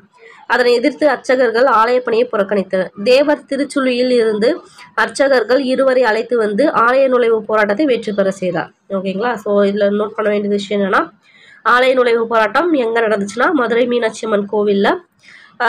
அந்த தடை வந்து எதிர்த்து எப்போ ஒரு போராட்டம் நடத்தினா பார்த்தோம்னா ஜூலை திங்கள் 8ஆம் நாள். ஸோ 8/7/1939 பார்த்தோம்னா நடத்தினார். ஸோ இது குற்றப்பரம்பை நீக்கிறது எப்போ நடத்தினார், 1937 வருஷம். இப்போ 34 டேட் பார்த்தோம்னா 12/13 மே மாதம். ஓகே, 12/13 மே மாதம் 1934 அன்னைக்கு என்ன பண்ணாரு, குற்ற பரம்பரைக்கு எதிர்த்து இப்போ இது பண்ணாரு. அதுக்கடுத்து பார்த்தோம்னா இது ஆலய நுழைவு போராட்டம் எப்போ பண்ணாரு, ஜூலை திங்கள் 8ஆம் நாளா, 8/7/1939 அப்போ வந்து நடத்துறாரு. நடத்தி அதில் வெற்றியும் பெறாரு.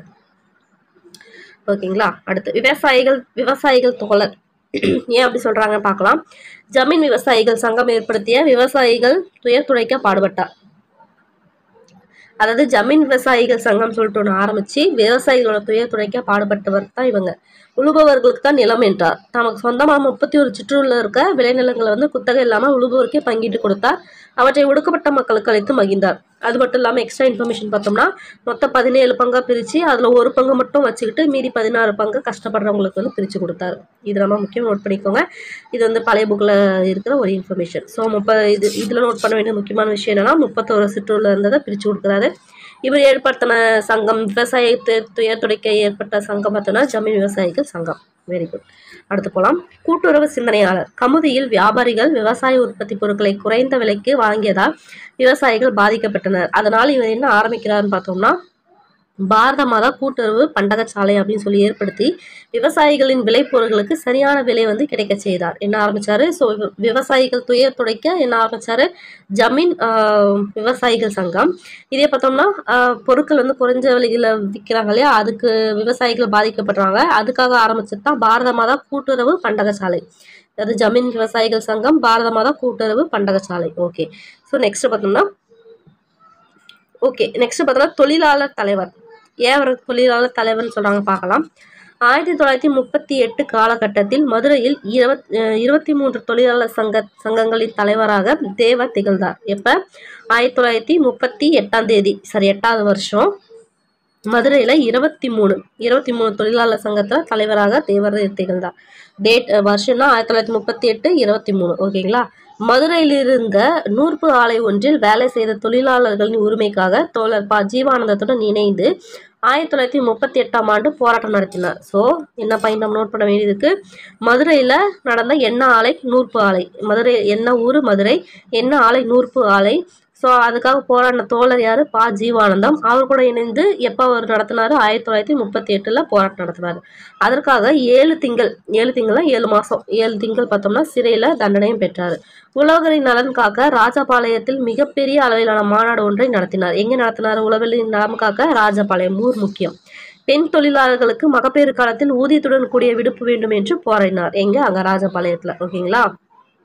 ஓகே, இதெல்லாம் நோட் பண்ண வேண்டியது என்னது? 1938 காலத்துல மதுரையில 23 தொழிலாளர் சங்கத்துக்கு தலைவராக இருந்தாரு. ஸோ மதுரையில நூற்பு சாலையில வந்து வேலை செஞ்ச தொழிலாளர் உரிமைக்காக பா ஜீவானந்தோட இணைஞ்சு 1938 போராட்டம் பண்றாரு. அதே மாதிரி ராஜபாளையத்துல உழவரின் நலம் காக்க ஒரு பெரிய மாநாடு நடத்தினாரு. அது மட்டும் இல்லாமல் பெண் தொழிலாளர் மகப்பேறு காலத்துல ஊதியத்துடன் கூடிய விடுப்பு வேண்டும் அப்படின்னு சொல்லிட்டு போராடினாரு. ஓகேங்களா? இது வந்து தொழிலாளர்கள் தலைவர்ன்ற ஒரு இதுல அவர் பண்ணியிருக்காரு.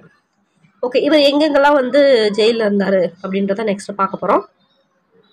சுதந்திர போராட்டத்தில் பார்த்தோம்னா மிக தீவிரமாக ஈடுபட்டால் அடிக்கடி கைது செய்யப்படுறது ஒரு வழக்கமான விஷயம்தான். அந்த மாதிரி எந்தெந்த சிறையில் போயிருக்காங்க பார்த்தோம்னா அலிப்பூர் ஜெயில், அமராவதி, தாமோ, கல்கத்தா, சென்னை, வேலூர், இந்த மாதிரி எல்லா ஜெயிலையும் வந்து போயிட்டு இருந்திருக்காரு நம்ம தலைவர். எங்கெங்க? அலிப்பூர், அமராவதி, தாமோ, கல்கத்தா, சென்னை, வேலூர். ஸோ அலிப்பூர், அமராவதி. நெக்ஸ்ட் பார்த்தோம்னா சென்னை வேலூர்ல வந்து இருக்கு, நம்மளுக்கு நல்லாவே தெரியும். நம்ம வந்து எக்ஸ்ட்ராவா இருக்குது நார்த் இந்தியாவில்னு பார்த்தா கல்கத்தா, தாமோ. ஓகே, ஞாபகம் வச்சுக்கணுங்களா? நெக்ஸ்ட், 2ஆம் உலகப் போர் சமயத்தில் மத்திய பிரதேசின் தாமோ என்ற நகரில் உள்ள இராணுவ சிறையில் அடைக்கப்பட்டு போர் முடித்த பிறகுதான் விடுதலை செய்யப்பட்டார். அதாவது 2ஆம் உலகப் போர் நடந்துச்சு இல்லையா? எந்த டைம்ல? 39 45 வரைக்கும் நடந்துச்சு இல்லையா? ஸோ அந்த டைம்ல பார்த்தோம்னா அவர் வந்து மத்திய பிரதேசத்தில் அந்த தாமோ சிறையில் எங்க இருக்கு? மத்திய பிரதேசம். இது பாரு கொஸ்டின் பாருங்க, தாமோ சிறை எங்குள்ளது அப்படின்னு கேட்டாங்கன்னா மத்திய பிரதேசம். ஓகேங்களா? அந்த ராணுவ சிறையில் அடைக்கப்பட்டு 1945 தான் முடிஞ்சிச்சு இல்லையா? ஸோ அதுக்கப்புறம் தான் வந்து விடுதலை செய்யப்பட்டார். ஸோ அந்த அளவுக்கு வந்து ஜெயிலில் வந்து இருந்திருக்காரு அப்படின்றாங்க. அடுத்து பார்த்தோம்னா தெரிந்து கொள்வோம்ல பார்த்துக்கலாம். பசும்பொன் முத்துராமலிங்க தேவர் இம்மண்ணுலகில் வாழ்ந்த நாட்கள் பார்த்தோம்னா 20,075. அழகா ஞாபகத்தில் 275 ஞாபகம் வச்சுக்கலாம் இல்லையா? ஸோ 275 அந்த நாட்கள் வந்து இருக்காரு. அதே மாதிரி அதுல சுதந்திர போராட்டத்துக்காக மட்டும் சிறையில் கழித்த நாட்கள் 4000 நாட்கள் வந்து அதுல சிறையிலே கழிச்சிருக்காரு. தன் வாழ்நாளில் 5இல் 1 பங்கினை சிறையில் கழித்த தியாக செம்மல் பார்த்தோம்னா முத்துராமலிங்க தேவர். ஸோ தியாக செம்மல் யாரு? முத்துராமலிங்க தேவர். தியாக செம்மல்னா யாரு? முத்துராமலிங்க தேவர். அவர் வாழ்ந்த காலம் எத்தனை நாட்கள் பார்த்தோன்னா 20,075. 5இல் 1 பங்கு, அதாவது 4000 நாள் பார்த்தோம்னா சிறையிலே கழிச்சிருக்காரு. அதனால தான் அவர் தியாக செம்மல் அப்படின்றாங்க. ஸோ பெண்களை தெய்வமாக மதித்து போற்றியவர் ஏன்னு சொல்லிட்டு பார்க்கலாம். தேவர் 1936, 1955 ஆகிய ஆண்டுகளில் 2 முறை பர்மா சென்றிருக்கார். முக்கியமான பாயிண்ட், எப்போ அவர் பர்மா போயிருக்கிறாரு அப்படின்னு சொல்லிட்டு சொன்னோம்னா 1936. அதே மாதிரி அந்த குடியுரிமை சட்டம் வந்துச்சு இல்லையா 1955 அந்த வருஷமும். ஸோ இப்படி கணக்கு பண்ணி படிச்சுக்கோங்க. அந்த 2 டைம்ல வந்து பர்மா போயிருக்காரு. பர்மாவில் புத்த பிச்சுக்கள் உயர்ந்தவர்களுக்கு பெண்கள் தங்கள் கூந்தலை நடப்பாதையாக விரித்து வரவேற்பு அளிப்பது வழக்கம். ஸோ தேவர் பர்மா சென்றிருந்த போது அவருக்கு அத்தகைய வரவேற்பு அளிக்க முன்வந்தனர். இது பெண்களை இழிவுபடுத்துவதாக உள்ளது அப்படின்னு சொல்லி அதை ஏற்க மறுத்தார். ரொம்ப உத்தமமான ஒரு மனுஷன் தான் இவர். ஓகேங்களா?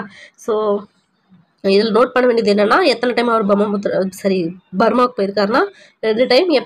எப்பப்போனா 1936, அதுக்கப்புறம் 1955.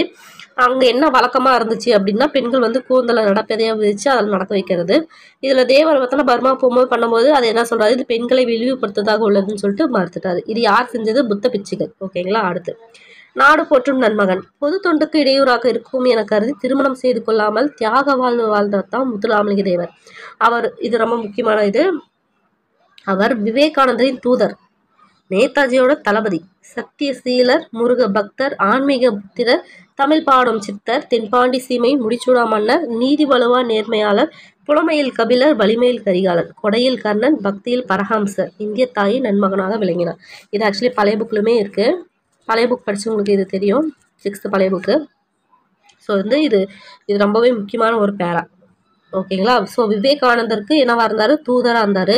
நேதாஜிக்கு பார்த்தோன்னா தளபதியாக இருந்திருக்காரு. சத்தியசீலர், முருக பக்தர் நமக்கு நல்லாவே தெரியும். ஆன்மீக புத்திரர், அதே மாதிரி பார்த்தோம்னா தமிழ் பாடும் சித்தர், தென்பாண்டி சீமையில முடிசூடா மன்னன், நீதி வலுவா நேர்மையாளர், இதெல்லாம் ஓகே. நெக்ஸ்ட், அடுத்து முக்கியமான பாயிண்ட் தான் புலமையில் கபிலர், வலிமையில பார்த்தோன்னா கரிகாலன், அடுத்து கொடைனாவே கர்ணன் சொல்லி நம்மளுக்கு தெரியும். ஸோ கொடைனா கர்ணன். பக்தியில யாரு? ராமகிருஷ்ண பரஹம்சர். அவரு அந்த பக்தியில பரஹம்சர். இந்திய தாய் நன்மகன். ஓகேங்களா? ஓகே. அடுத்து இத்தகைய பெருமை வாய்ந்த முத்துராமலிங்க தேவர் பார்த்தோம்னா 1963ஆம் ஆண்டு அக்டோபர் திங்கள் 30ஆம் நாளில் உலகை விட்டு நீங்கி மக்கள் மனதில் நீங்க இடம் பெற்றார். ஸோ வந்து பார்த்தோம்னா அவர் பிறந்தது பார்த்தோம்னா 30/10/1908, இறந்தது பார்த்தோம்னா 30/10/1963 நாள். மொத்தம் 20,075 நாட்கள் வந்து உயிர் வாழ்ந்திருக்காரு. ஓகேங்களா, 1963. ஓகே, இவ்வளோதான் முடிஞ்சு போச்சு. ஸோ எவ்வளோ பெரிய லெசனில் அவ்வளோ இன்ஃபர்மேஷன் இருக்குது. இது எல்லாமே நீங்கள் படிச்சு தான் ஆகணும், வேறு வழியே கிடையாது, படிச்சுக்கோங்க. ஓகேங்களா, நான் சொல்ல அப்படியே நீங்கள் அப்படியே ரிவைஸ் பண்ணியிருந்தாலே உங்களுக்கு அழகாக ஏறி இருக்கும். ஓகே, அதை பார்க்கலாம். முத்துராமலிங்க தேவர் முதலில் உரையாற்றிய இடம் எங்கே? சாயல்குடியில் வந்து உரையாற்றினார்னு சொன்னோம். என்ன தலைப்புன்னு பார்த்தோம்னா விவேகானந்தரின் பெருமை அப்படின்னு சொல்லிட்டு நம்ம பார்த்தோம். எவ்வளோ நேரம்? 3 மணி நேரம் வந்து இப்போ உரையாற்றினார். ஓகே, முத்துராமலிங்க தேவர் நடத்திய இதழின் பேர் வந்து நேதாஜின்னு சொல்லிட்டு அவர் சுதந்திரம் கிடைச்சதுக்கப்புறம் பண்ணார். தேசியம் காத்த அது என்னது? அது வந்து என்ன இதழ்? வார இதழ் இல்லையா? வார இதழ் தானே அது போட்டிருந்தாங்க. அடுத்து தேசியம் காத்த அது பார்த்துக்கலாம். வார இதழ் தான் நினைக்கிறேன்.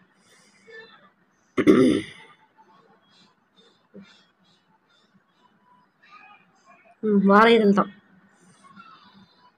அடுத்து தேசியம் காத்த செம்மல் என பசும்பொன் முத்துராமலிங்க தேவரை பாராட்டியவர் யாரு?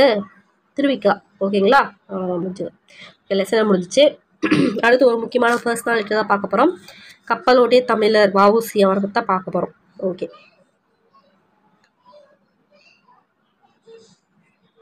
கப்பலோட்டிய தமிழர். தென்னாட்டில் உள்ள தூத்துக்குடி அந்நாளில் எந்நாட்டவருக்கும் அறிந்த துறைமுக நகரம். ஓகே, அந்நகரில் பெருமையை பெருமையாக்கி கொண்டவர் தான் சிதம்பரனார்.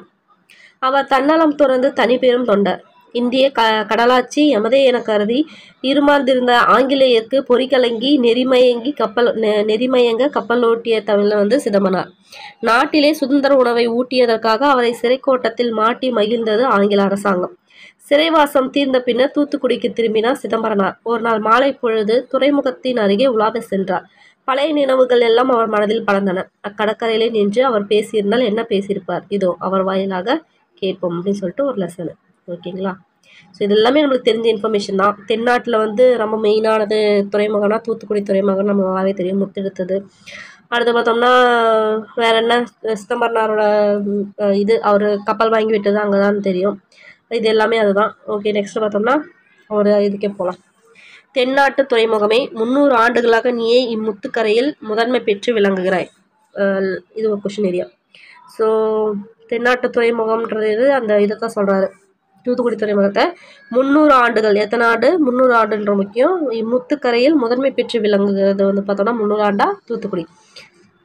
முன்னாளில் வளமுற்றிருந்த கொற்கை பெருந்துறையின் வழி தோன்றல் நீயே. அடுத்து கொஸ்டின் பாயிண்ட். அதாவது ஃபர்ஸ்ட் இருந்த வளமுற்றிருந்த கொற்கை பெருந்துறையோட வழி தோன்றல் தான் இந்த தூத்துக்குடி துறைமுகம். ஸோ ஃபர்ஸ்ட் கொற்கை பெருந்துறை தான் ஃபர்ஸ்ட் மெயினாக இருந்தால் அதோட வழி தோன்றல் தான் தூத்துக்குடி. ஓகேங்களா, மெயின், ரொம்ப மெயின்.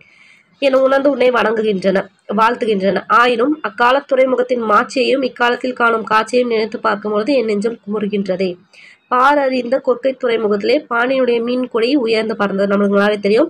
ஸோ பாண்டியனோட துறைமுகனாவே கொற்கை துறைமுகம் அப்படின்னு சொல்லிட்டு கொற்கை கடல் வந்து பார்த்தோம்னா முத்துவளம் கொளித்தது. ஸோ பாண்டிய இதான கொற்கை துறைமுகனாவே முத்து தான் நமக்கு நல்லாவே தெரியும். பழங்குடிகளாகிய பரதவர் மரக்கல வணிகத்தில் வளம் பெற்று மாட மாளிகையில் வாழ்ந்தனர். ஓகே, இது சென்ற காலத்தின் சிறப்பு. இன்று மீன் கொடி எங்கே? ஆங்கில நாட்டு கொடி என்றோ இங்கு பறக்கின்றது. பரங்கியர் கப்பல் என்றோ எங்கும் பறந்து திரிகிறது. கொள்ளை லாபம் அடைகின்ற வெள்ளையர் கப்பலில் கூலி வேலை செய்கின்றனர் நம் நாட்டு மக்கள். சொந்த நாட்டிலே வந்தவருக்கு அடிமை செய்து வயிறு வளர்ப்பது ஒரு வாழ்வாகுமா? வசையொலிய வாழ்வாரே வாழ்வன்னு சொல்லிட்டு வள்ளுவர் வாய்மொழியை மறக்கலாமா? அடுத்த கொஸ்டின் பாயிண்ட். வசையொலிய வாழ்வாரே வாழ்வர், இசையொலிய அந்த மாதிரி வரும் இல்லைங்களா, அந்த மாதிரி தான் வரும். ஸோ வசையொலிய வாழ்வாரே வாழ்வர் அப்படின்னு சொன்னது யாரு? வள்ளுவர். வசையொலிய வாழ்வாரே வாழ்வர்னு சொன்னது யாரு? வள்ளுவர். பலமார்ந்த துறைமுகமே. இந்த வசையை ஒழிப்பதற்காக இந்நகரில் சுதேச கப்பல் கம்பெனி ஒன்று உருவாயிற்று. பாரத நாட்டுக்கு செல்வரும் அறிஞர்களும் அந்த கம்பெனியில் பங்கு கொண்டனர். பழங்கால பாண்டியரை போல மதுரை மாநகரிலே தமிழ்ச்சங்கம் அமைத்து புலவர் பாடும் புகழ் உடையவராய் விளங்கிய பாண்டித்துரையினார் அக்கம்பெனியின் தலைவராயினார். யார் அதோட தலைவர்? பாண்டியதுரை.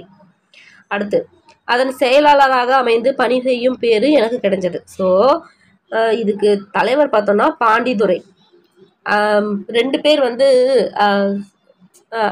ஷேர் பண்ணி தானே கொடுப்பாரு. அவர் 10 லட்சத்துக்கு வாங்குவார். அதை பார்த்தோம்னா 25 ரூபா சொல்லிட்டு ஷேர் பண்ணி விற்பாரு. அதில் அதிகமாக வாங்கினது பார்த்தோம்னா 2 பேர், பாண்டித்துறை ஒருத்தவங்களும் இன்னொரு முஸ்லீம் நேம் வரும், ஹக்கீர், அந்த மாதிரி வந்து ஒரு பேர் வரும். அவங்க 2 பேரும் தான் பார்த்தோம்னா அதிகமான ஷேர் ஹோல்டர்ஸு. அப்படின்னும் போது இந்த பாண்டித்துறை அப்படின்றவர் அதுக்கு தலைவராகவும், இவர் வாவுசி பார்த்தோம்னா செயலாளராக தான் இருந்திருக்காரு. ஓகேங்களா, புரிஞ்சுக்கணும். இவர் தான் தலைவர், இவர் வந்து செயலாளராக தான் இருந்திருக்காரு. ஓகேங்களா. கம்பெனியில் வாங்கிய சுதேச கப்பல் உன் துறைமுகத்துக்கு வந்தடைந்தது. வெள்ளோட்டம் பார்ப்பதற்காக அக்கப்பல் இங்கிருந்து கொழும்பு துறைக்கு நோக்கி புறப்பட்ட நாளில் இன்ப வெள்ளம் என் உள்ளத்திலே பொங்கி எழுந்தது. ஸோ நம்மளுக்கு நல்லாவே தெரியும், ஸ்ரீலங்கா கொழும்புக்கு தான் வந்து அவர் விட்டார், தூத்துக்குடியிலேருந்து கொழும்புக்கு அப்படின்னு சொல்லிட்டு. ஸோ ஓகே, அது முக்கியமான பாயிண்ட். அடுத்து வாணிக மாமணியே, அன்று முதல் சுதேச கப்பல் வாணிகம் வளர்ந்தது, வெள்ளையார் வாணிகம் தளர்ந்தது. அது கண்டு அவர் உள்ளம் எரிந்தது. வெறுக்கத்தக்க சூழ்ச்சிகளை அன்னார் கையாள தலைப்பட்டன.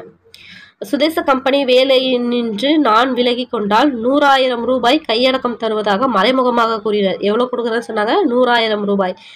எனக்கு உற்ற துணையாக நின்று ஊக்கம் தந்த நண்பர்களை பலவாறு பயமுறுத்தினர். இவையெல்லாம் பயனற்று ஒழிந்த நிலையிலே அடக்குமுறையை கையாள கருதி அரசாங்கத்தின் உதவியை நாடினர். பரங்கியர் ஆளும் துறையே, ஆங்கில அரசாங்கம் சர்வ வல்ல உடைமை என்றும் அதை அசைக்க எவராலும் ஆகாது என்றும் அப்பொழுது பொதுமக்கள் எண்ணியிருந்தார்கள். அதனால் அடிமைத்தனம் நாளொரு மேனியும் பொழுதொரு வண்ணமாக இந்நாட்டு மக்களிடையே வளர்ந்தது. துறைத்தனத்தார் என்ன சொன்னாலுமே எதிர்த்து பேசாமல் சார் சார் என்று சலாமிட்டு, புத்தி புத்தி என்று வாய்ப்புத்தி, சரி சரி என்ற சம்மதித்து தாளம் போடும் போலி அறிஞர்கள் பட்டங்களின் பதவிகளும் பெற்று உயர்ந்தார்கள். அரசாங்கம் ஆட்டுவித்தால் அப்பதுமைகள் ஆடும், எப்போதும் அரசு வாழ்க என்று பாடும். இத்தகைய சூழ்நிலையில் எழுந்தது சுதந்திர நாதம். வந்தே மாதரம் என்ற சுதேச மந்திரம் எங்க வங்க நாட்டிலே பிறந்தது. காட்டுக்கணல் போல எங்கும் பரவிற்று. சுதந்திரம் எங்களது பிறப்புரிமை, அதை அடைந்தே தீர்வோம் சொல்லிட்டு வரநாட்டில் மார்த்தட்டி நின்ற மராட்டிய வீரர்கள். யாரு?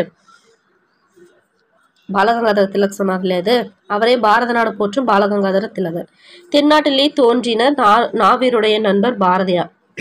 அஞ்சாத நெஞ்சினர் செஞ்சோர் கவிஞர்.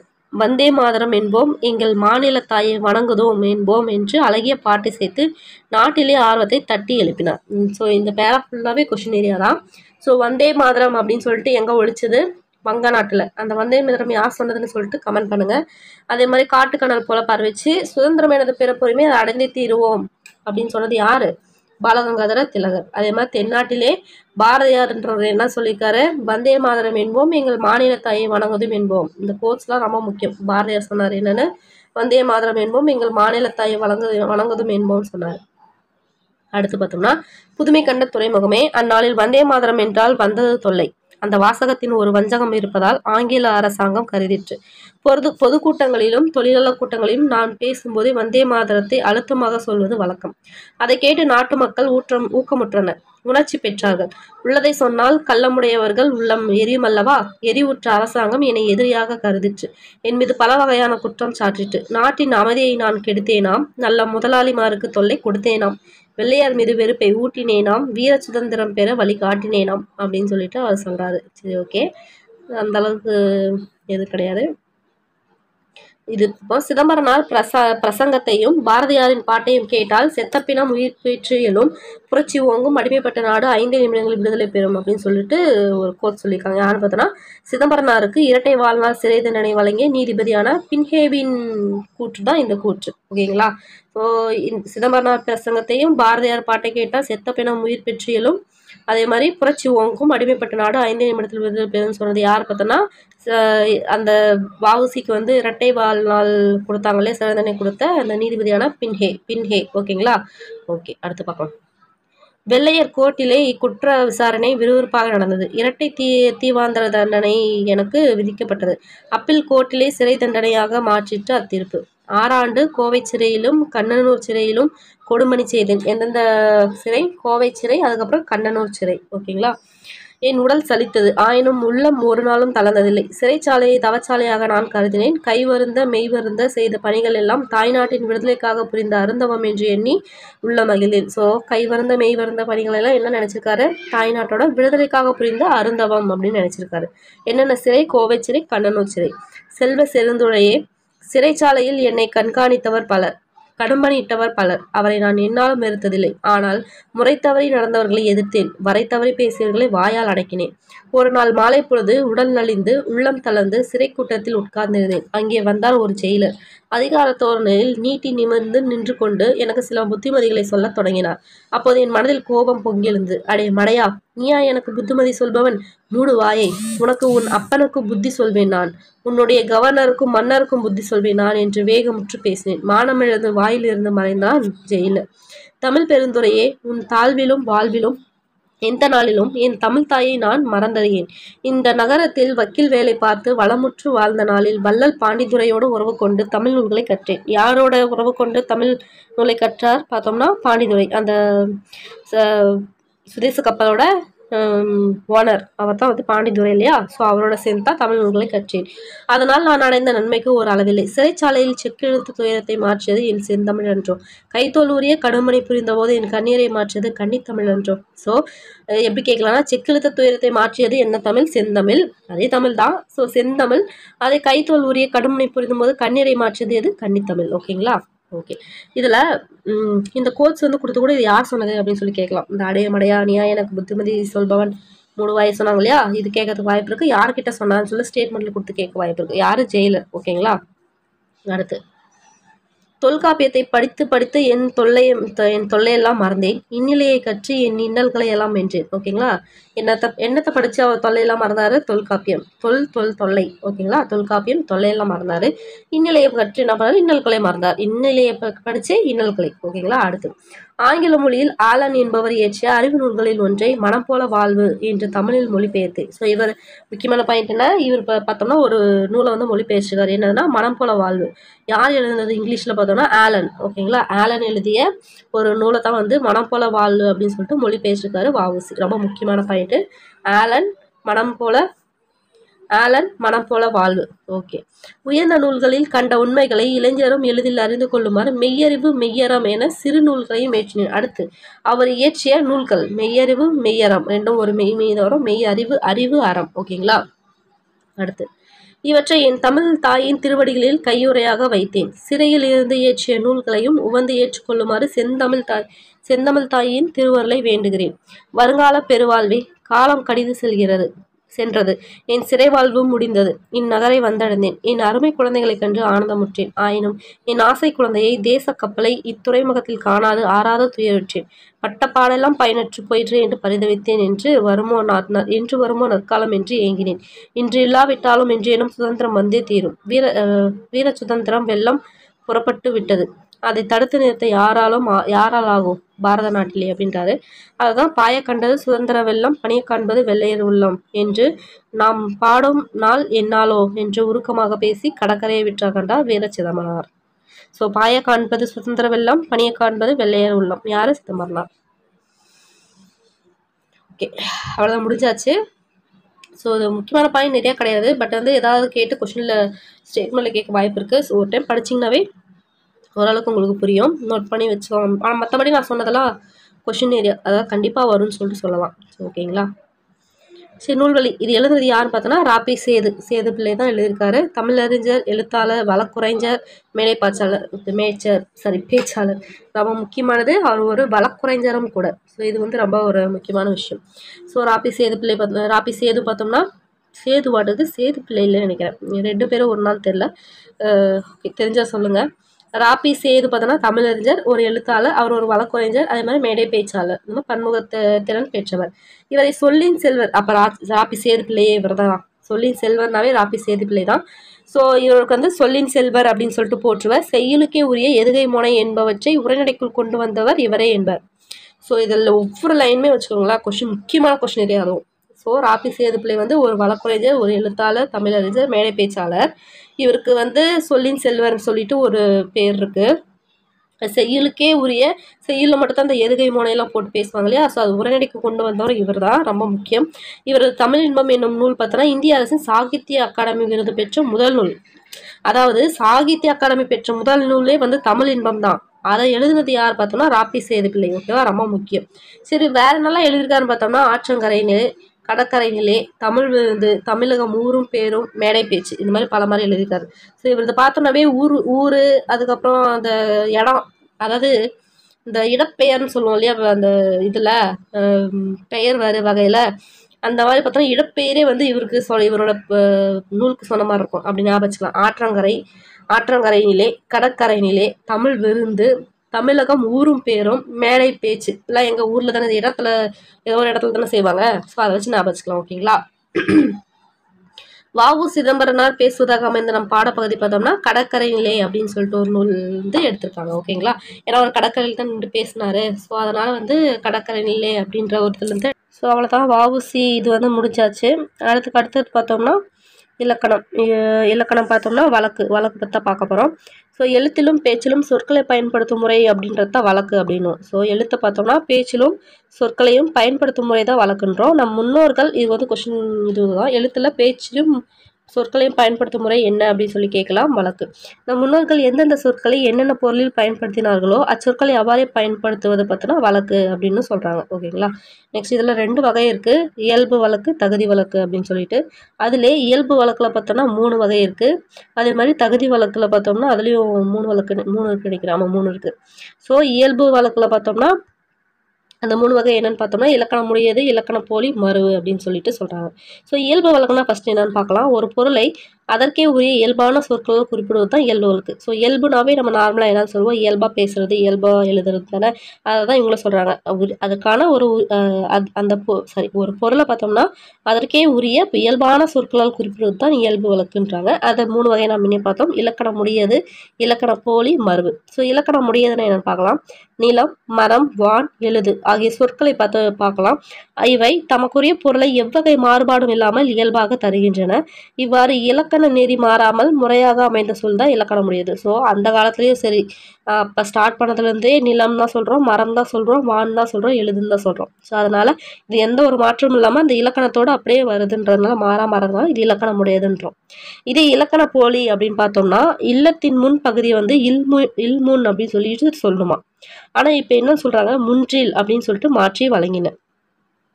அதே மாதிரி கிளையை நுனியை பார்த்தோம்னா கிளை நுனி அப்படின்னு சொல்லாமல் நுனிக்கிளை அப்படின்னு சொல்லிட்டு சொல்கிறோம். இந்த மாதிரி இலக்கண முறைப்படி அமையாவிடினும் இலக்கண முறையை போல ஏற்றுக்கொள்ளப்படும் சொற்கள் பார்த்தோன்னா இலக்கண போலி அப்படின்றாங்க. ஸோ போலினாவே என்னது, ஒரிஜினல் மாதிரி இருக்க ஒரு டூப்ளிகேட் தான் பார்த்தோம்னா நம்ம போலினுவோம். அதை தான் வந்து இலக்கணம் இருக்கிற மாதிரி இருக்குது ஆனால் இலக்கணம் இல்லை அப்படின்றதுனால தான் அதை இலக்கண போலி அப்படின்றாங்க. ஸோ இதில் முக்கியமான பாயிண்ட் என்னென்னா இலக்கணம் முடியாது அப்படின்னு சொல்லிட்டு இல்முன், இலக்கணம் இல்லாத இலக்கண போலி, அதோட இலக்கண போலி பார்த்தோம்னா முன்றில். இல்முன் அப்படியே திருப்பி போடுங்க, இல்முன் முன்றில். அடுத்து நுனிக்கிளை அப்படின்னு தான் கிளை நுனி அப்படின்னு தான் சொல்லணும். அது இலக்கண போலியா நுனிக்கிளை அப்படின்னு சொல்லிட்டு சொல்கிறோம் அப்படின்றது அதோட இலக்கண போலி. அதை பார்த்துக்கோங்க. இலக்கண போலி என்பது பெரும்பாலும் சொற்களின் முன்பின் பகுதிகளில் இடமாறி வருவது தான் குறிக்கும். நம்ம பார்த்தோம். எனவே இலக்கண போலி முன்பின்னாக தொக்கப்போலி அப்படின்னு சொல்லுவாங்க. ஸோ இலக்கண போலிக்கு இன்னொரு பேர் என்ன, முன்பின்னாக தொக்கப்போலி. ஏன் அப்படி சொல்கிறாங்கன்னா பெரும்பாலும் பார்த்தோம்னா சொல்லு வந்து முன்னாடி இருக்கிறத பின்னாடிங்கிறத இதை மாற்றி போடுறதான் பார்த்தோம்னா அது லைக் கால்வாய், வாய்க்கால் இதெல்லாம் இருக்கு இல்லையா, இதெல்லாமே அதே மாதிரி தான். அதை தான் வந்து சொல்கிறாங்க முன்பின் தொக்கப்போலின்ட்டு. எடுத்துக்காட்டு புறநகர், கால்வாய், தசை,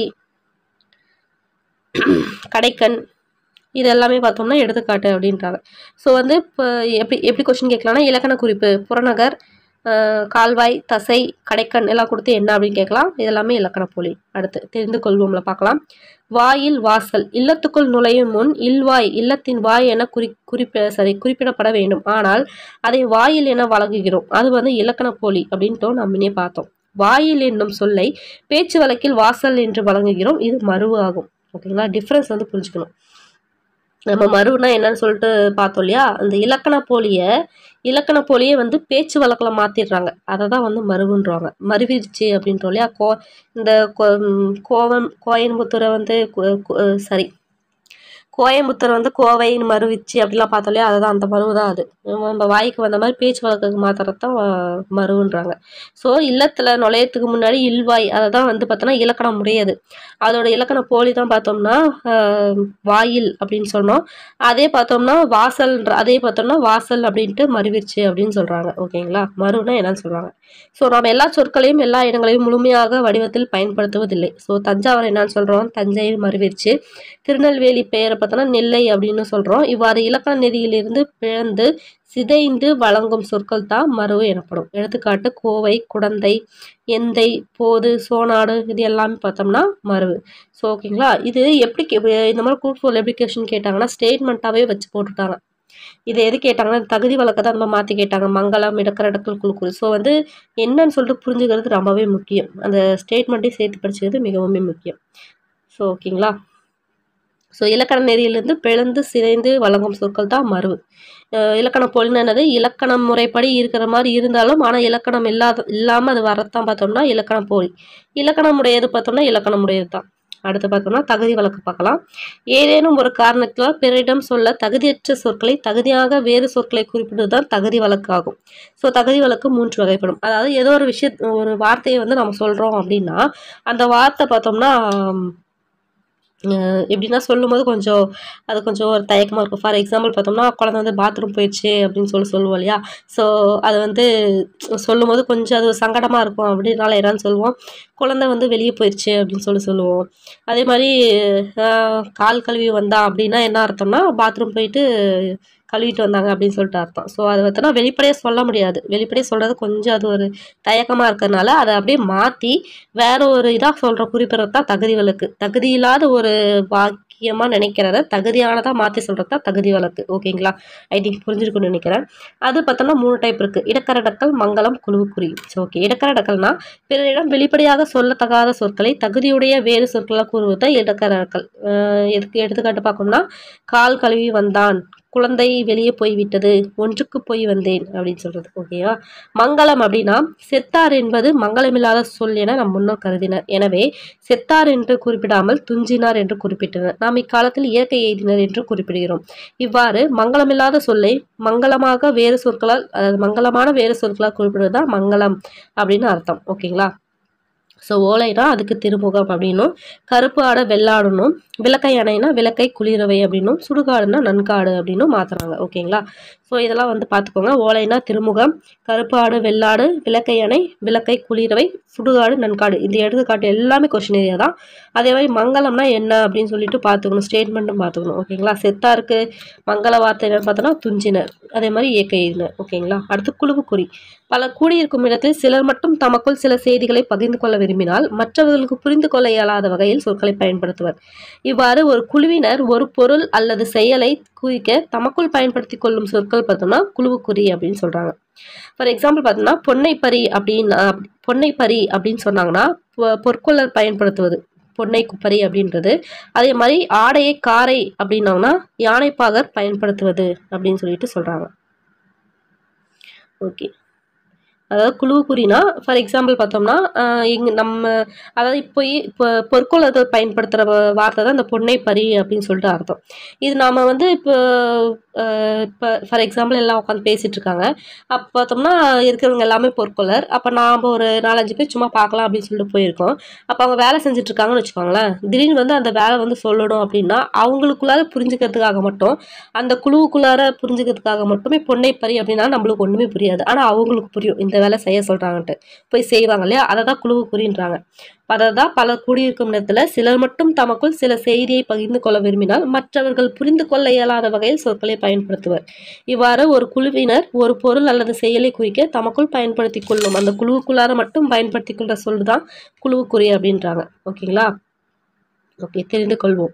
இப்படியும் கூறலாம். இடக்கரடக்கல், மங்களம், குழுவுக்குறி மூன்றும் ஒரு சொல்லுக்கு மாற்றாக வேறு சொல்லை பயன்படுத்துவதும் முறைகளாகும். அதாவது இடக்கரடக்கல், மங்களம், குழுவுக்குறி மூன்றுமே ஒரு சொல்லுக்கு மாற்றாக வேறு சொல்லை பயன்படுத்தும் முறைகளாகும். அது நமக்கு தெரிஞ்சது தான்.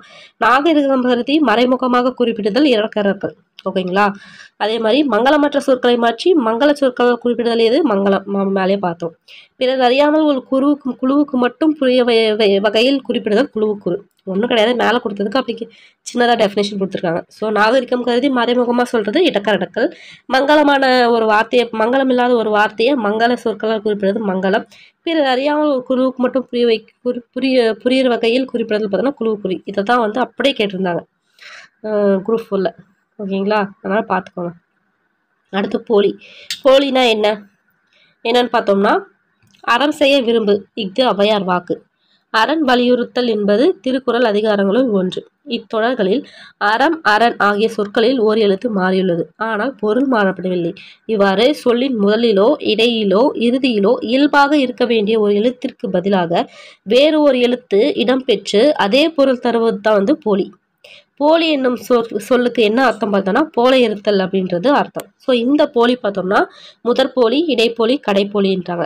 அதான் நம்ம பார்த்தோம் இல்லையா, முதல் எழுத்து, இடை எழுத்து, கடை எழுத்து இந்த மாதிரி மாறுறதான் ஏதோ ஒன்று மாறுச்சுன்னா போலின்றாங்க. அதே தான் 3 வகையாக வகைப்படுத்திருக்காங்க. ஸோ போலினா என்னது? அதாவது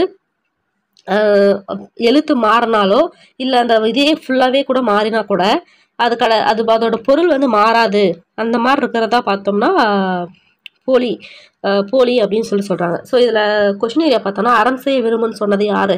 ஔவையார். இது வந்து கோட்ஸ். அரண் வலியுறுத்தல் அப்படின்றது எந்த அதிகாரம்? திருக்குறள்ல இருக்க ஒரு அதிகாரம். அடுத்து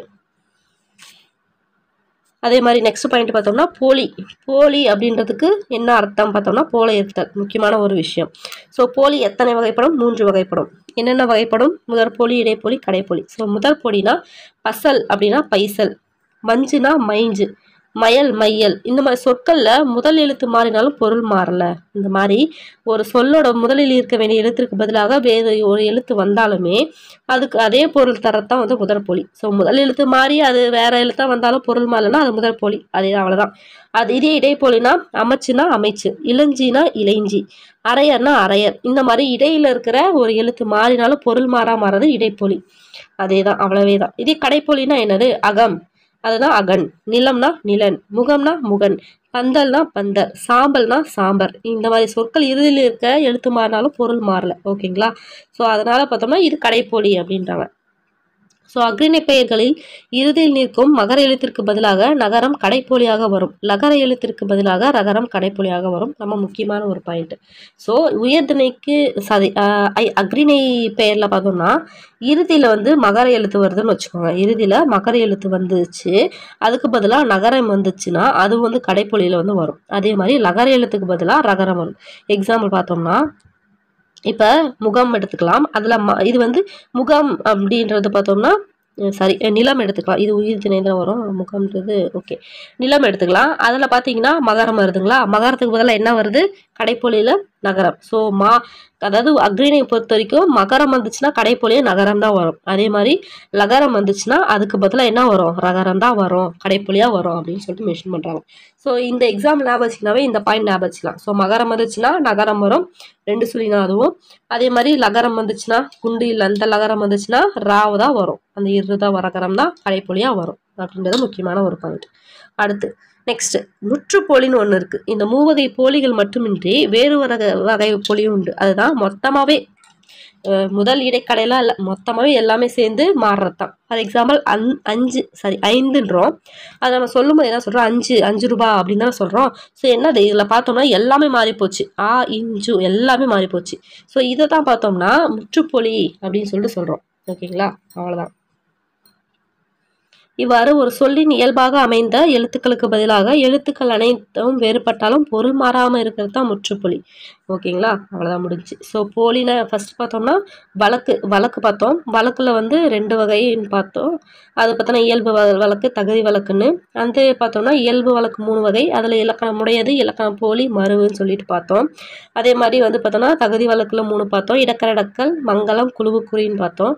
அடுத்து போலின்னு சொல்லிட்டு ஒரு டாபிக் பார்த்தோம். அது வந்து 3 வகைன்னு பார்த்தோம். முதற்போலி, இடைப்போலி, அதுக்கடுத்து பார்த்தோம்னா கடைப்போலி அப்படின்னு சொல்லி பார்த்தோம். அதுக்கடுத்து இது 3 இல்லாமல் எக்ஸ்ட்ரா ஒன்று வருது, அதுதான் முற்றுப்புள்ளின்னு ஒன்று பார்த்தோம். இதுதான் வழக்கு. ஓகேங்களா? ஓகே, பொறுத்துக்க. இதில் பந்தல்ன்றது என்ன போலி, மைஞ்சுன்றது என்ன போலி, அஞ்சுன்றது அரையறது என்ன போலின்னு சொல்லிட்டு நம்ம மேட்ச் பண்ண சொல்கிறாங்க.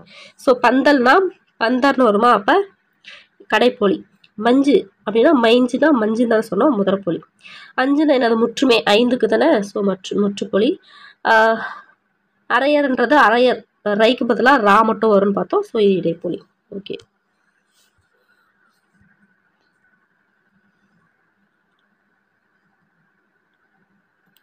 ஓகே, ஒரு தொடரில் பார்த்தோம்னா 3 பகுதிகள் எப்போவுமே இருக்கும்.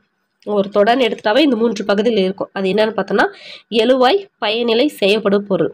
அதாவது இது என்ன ஒவ்வொன்றும் என்னன்னு பார்க்கலாம். ஒரு தொடரில் யார், எது, எவை அந்த மாதிரி வினாக்களுக்கு வந்து விடையாக அமைவதுதான் எழுவாய். எது, யார், எது, எவை. ஸோ நீலன் பாடத்தை படித்தான்றதுல யார் பாடத்தை படித்தான். இதே வந்து பார்த்தோம்னா பாரி யார் அப்படின்னு சொல்லி கேட்கும்போது அதுவும் வந்து யார் கேட்க முடியாது, பாரி யார் அப்படின்னு சொல்லிட்டு கேட்கலாம். அதே மாதிரி பார்த்தோம்னா புலி வந்து ஒரு விலங்கு அப்படின்னும் போது பார்த்தோம்னா எது ஒரு விலங்கு அப்படின்னு சொல்லி கேட்கலாம். இதில் பார்த்தோம்னா பேர், அதாவது ஒன்றும் கிடையாது, பேரில் வருது இல்லைங்களா, ஃபர்ஸ்ட் பேரில் வரும் இல்லையா, அது எல்லாமே பார்த்தோம்னா எழுவாய். அதை தான் எழுவாயின்னு சொல்லுவாங்க. பேர் அது அக்ரிணியாக இருந்தாலும் சரி, உயர்திணையாக இருந்தாலும் சரி, அதுதான் வந்து எழுவாய் அப்படின்னு சொல்லுவாங்க. அதுதான் யார், எது, எவை அப்படின்ற 3 கொஸ்டினுக்கும் எது விடையாக வருதோ அதுதான் எழுவாயின்றாங்க. அடுத்து ஒரு தொடரை வினை, வினா, பெயர் ஆகியவற்றில் ஏதேனும் ஒன்றை கொண்டு முடித்து வைப்பது பயனிலை. அதாவது ஒரு தொடர் இருக்குன்னா அது வினையாவோ இல்லை வினாவாவோ இல்லை பெயராவோ வச்சே முடிஞ்சு அப்படின்னா அதுதான் பயனிலை. ஃபார் எக்ஸாம்பிள் கரிகாலன் கல்லணையை கட்டினான் அப்படின்னா கட்டினான் அப்படின்றது என்னது, வினை வருதா. ஸோ அதே மாதிரி பார்த்தோம்னா கரிகாலன் யார் அப்படின்றதுல இந்த யார்னு முடியுதா, இதில் கரிகாலன்றது பார்த்தோன்னா எழுவாய், இதில் யாருன்றது என்னன்னு பார்த்தோம்னா ஒரு கொஷினாக வருது. அப்போ அந்த வார்த்தை என்னன்னு பார்த்தோம்னா ஒரு பயனிலை. அதே மாதிரி கரிகாலன் ஒரு மன்னன், இதில் பார்த்தோம்னா ஃபர்ஸ்ட் வார்த்தை எப்பவுமே எழுவாயாக வரும், கடைசியாக எழுவாய் வரவே வராது. அதே பார்த்தோன்னா ஒரு மன்னன் பெயராக இருந்தாலும் சரி, ஒரு மன்னன் அப்படின்னு வருது அப்படின்னு சொன்னோன்னா கடைசியாக அந்த பெயராக வருது பார்த்தோன்னா அது வந்து பயனிலை. ஓகேங்களா, அதான் வந்து சொல்கிறாங்க. இதில் யாரை, எதை, எவற்றை அப்படின்ற வினாக்களுக்கு விடையாக வருதான் செயற்படும் பொருள். அதாவது அதை தவிர அந்த நம்ம 2 பார்த்தோம் இல்லையா, அதை தவிர எது வந்தாலும் அது வந்து செயற்படும் பொருள் தான். ஏதாவது பார்த்தோம்னா நான் கவிதையை படித்தேன் அப்படின்னா எப்படி கொஸ்டின் கேட்கலாம், நான் எதை படித்தேன் அப்படின்னு கேட்கலாம். என் புத்தகத்தை எடுத்தது யார், என்னோட எதை எடுத்தாங்க அப்படின்ற கொஸ்டின் கேட்கலாம். நெல்லிக்கனை தந்தவர் அதியமான் அப்படின்னா எதை தந்தவர் அதியமான் அப்படின்னு சொல்லிட்டு கேட்கலாம். ஸோ அப்படின்னும் போது இங்கே ஒரு விஷயம் பார்த்தோம்னா எழுவாய் இருக்கிற இடத்துலையுமே வந்து செயற்படும் பொருள் வந்து இங்கே வருது, பார்த்தீங்கன்னா தெரியும். ஸோ அப்படின்னும் போது ஃபஸ்ட்டு வர்றது எழுவாயின்றதோட பெயர் அப்படின்னு சொல்லிட்டு வச்சுக்கலாங்களா. ஸோ அதாவது ஒருத்தவங்களை மெயினான ஒரு கேரக்டரில் வச்சு சொல்கிறது எழுவாய் அப்படின்னு வச்சுக்கலாம். அதே மாதிரி பார்த்தோம்னா அவங்க செஞ்ச வினை, அதே மாதிரி கொஷினாவோ இல்லை அவங்க இல்லாமல் செகண்ட் பர்சன் வேறு யாராவது சொன்னாவோ அது பார்த்தோம்னா பயனிலை, கடைசியாக முடியுற மாதிரி நம்ம வச்சுக்கலாம். செயல்படும் பொருள்னா அவங்க பார்த்தோன்னா அவங்க 2 பேர்த்தையுமே இல்லாமல் வேறு யாராவது மென்ஷன் பண்ணாலோ இல்லை மற்றதை பற்றி மென்ஷன் பண்ணாலோ அதை பார்த்தோம்னா செயல்படும் பொருள் அப்படின்னு சொல்லி வச்சுக்கலாம். ஓகேங்களா. ஸோ நீங்கள் இந்த கொஷின் வந்து பார்த்து நீங்கள் ஏற்கனவே உங்களுக்கு நல்லாவே தெரிஞ்சிருக்கும். ஸோ நம்ம பயிற்சி எடுத்து பார்ப்போம். வீரர்களை நாட்டை காத்தனர், இதில் பார்த்தோம்னா வீரர்கள் பார்த்தோம்னா எழுவாய் தான் வரும். எதை காத்தனர் அப்படின்னும் போதே செய்யப்படும் பொருள் வந்துடும். என்ன பண்ணாங்க அப்படின்னு கொஸ்டின் கேட்கும் போதே காத்தனர், அதுதான் வந்து பார்த்தோம்னா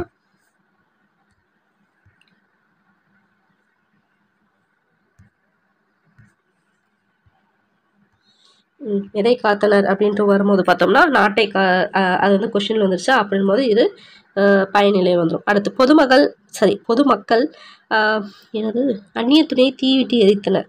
ஸோ யார் தீவிட்டு எரித்தனர் அப்படின்னும் போது என்ன வருது, இது எழுவாயில் வந்துடுது. எதை தீயிட்டு எரித்தனர் அப்படின்னு கேட்கும்போது என்ன வருது, துணிகளை, அந்நிய துணிகளை.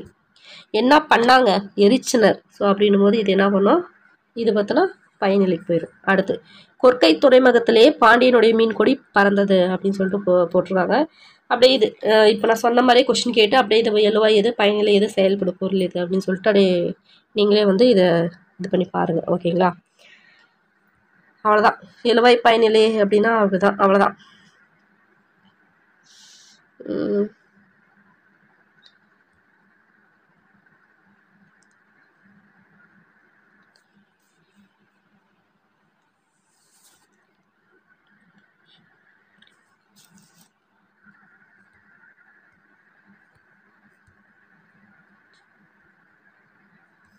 இது ட்ரை பண்ணி பார்க்கலாங்களா?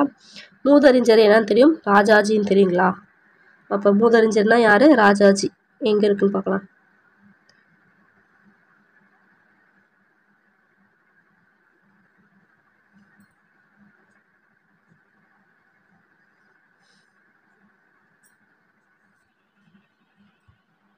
ராஜாஜி.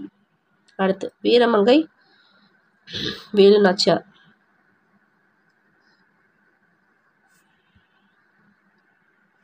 இங்கே இருக்கு பாருங்க, வேலு நாச்சியார். அடுத்து தில்லையாடியின் பெருமை யார்? வள்ளியம்மை இல்லைன்னா தில்லையாடி வள்ளியம்மா. வள்ளியம்மா எங்கே இருக்கு?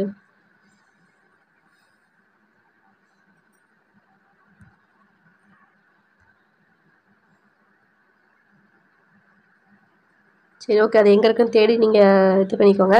ஜஸ்ட் இதுக்கு ஆன்சர் மட்டும் பார்க்கலாம். அடுத்து கப்பலோட்டி தமிழர் யார்? சிதம்பரனார். பாஞ்சாலங்குறிச்சியின் வீரர் யார்? கட்டபொம்மன். பாட்டுக்கு ஒரு புலவன்? பாரதியார். ஓகேங்களா? அடுத்து விருதுப்பட்டி வீரர் யார்? காமராசர். வெள்ளையனை எதிர்த்த தீரன் சின்னமலை. கொடிக்காத்தவர்? கொடிக்காத்த குமரன். கல்லுக்கடை மறியல் பெண்மணி பார்த்தோம்னா அவங்க பெரியாரோட தங்கச்சியும் ஒய்ஃபும் வருவாங்க. உங்கள் பேர் எனக்கு சரியாக தெரியல. அடுத்து எளிமையின் இலக்கணம் நிறைய பேர்த்த சொல்லலாம். இளமையின் இலக்கணம் முத்துராமலிங்க தேவன் சொல்லலாம். மணியாச்சியின் தியாகி யார்? மணியாச்சியில் பிறந்தது யார்? மணியாச்சி கேள்விப்பட்ட மாதிரி இருக்குது. ஸோ என்னன்னு சொல்லிட்டு கீழே அப்படியே கமெண்ட் பண்ணுங்கள், நானும் தெரிஞ்சுக்கிறேன். அவ்வளோதான். அடுத்து பார்த்தோம்னா கலைச்சொல் அறிவோம். கதைப்பாடல் அப்படின்னா பேலட், துணிவினா கரேஜ், தியாகம் சாக்ரிஃபைஸ், அரசியல் மேதை பொலிட்டிக்கல் ஜீனியஸ், பேச்சாற்றல் எலோக்யூஷன், ஒற்றுமை யூனிட்டி, முழக்கம் ஸ்லோகம், சமத்துவம் ஈக்குவாலிட்டி. ஓகே அவ்வளோதான், முடிஞ்சது. இயல் 3 வந்து நம்ம இஷ்டப்பட்டு முடிச்சிட்டோம்.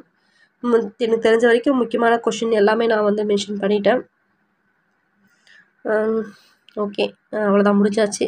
வேறு என்ன சொல்கிறது? அடுத்து இயல் 4 பார்க்கலாம். இயல் 4 என்ன நம்ம பார்க்க போகிறோம்னா அறிவியல் ஆக்கம். ஸோ ஃபுல்லாக சயின்டிஃபிக்கலாக தான் இருக்க போகுதுன்னு தெரிஞ்சிச்சிலேருந்தே. சங்க பாடல்கள் சீர்பிரித்து படிக்கும் திறனும் கருத்தை உணர்வும் திறன் பெறுதல். ஓகே, தமிழர்களின் கப்பல் கட்டும் தொழில்நுட்பம். அடுத்து மொழிபெயர்த்து புதினத்தை படித்த இந்த கதையை. ஓகே, மொழியில் பயன்படுத்தப்படும் இலக்கிய வகை சொற்களை கண்டறிதல். இதை பற்றி பார்க்க போகிறோம்னு தெரிஞ்சு போச்சு. அதாவது மொத்தத்தில் கப்பல் அதுங்களை பற்றி தான் பார்க்க போகிறோம்னு சொல்லிட்டு நம்மளுக்கு தெரிஞ்சிச்சு. ஓகே, அடுத்து இயல் 4 மீட் பண்ணலாம். நல்லா படித்து நல்லா ரிவைஸ் பண்ணி நோட்ஸும் எடுத்து வச்சுக்கோங்க. நெக்ஸ்ட் மீட் பண்ணுறேன். பாய்.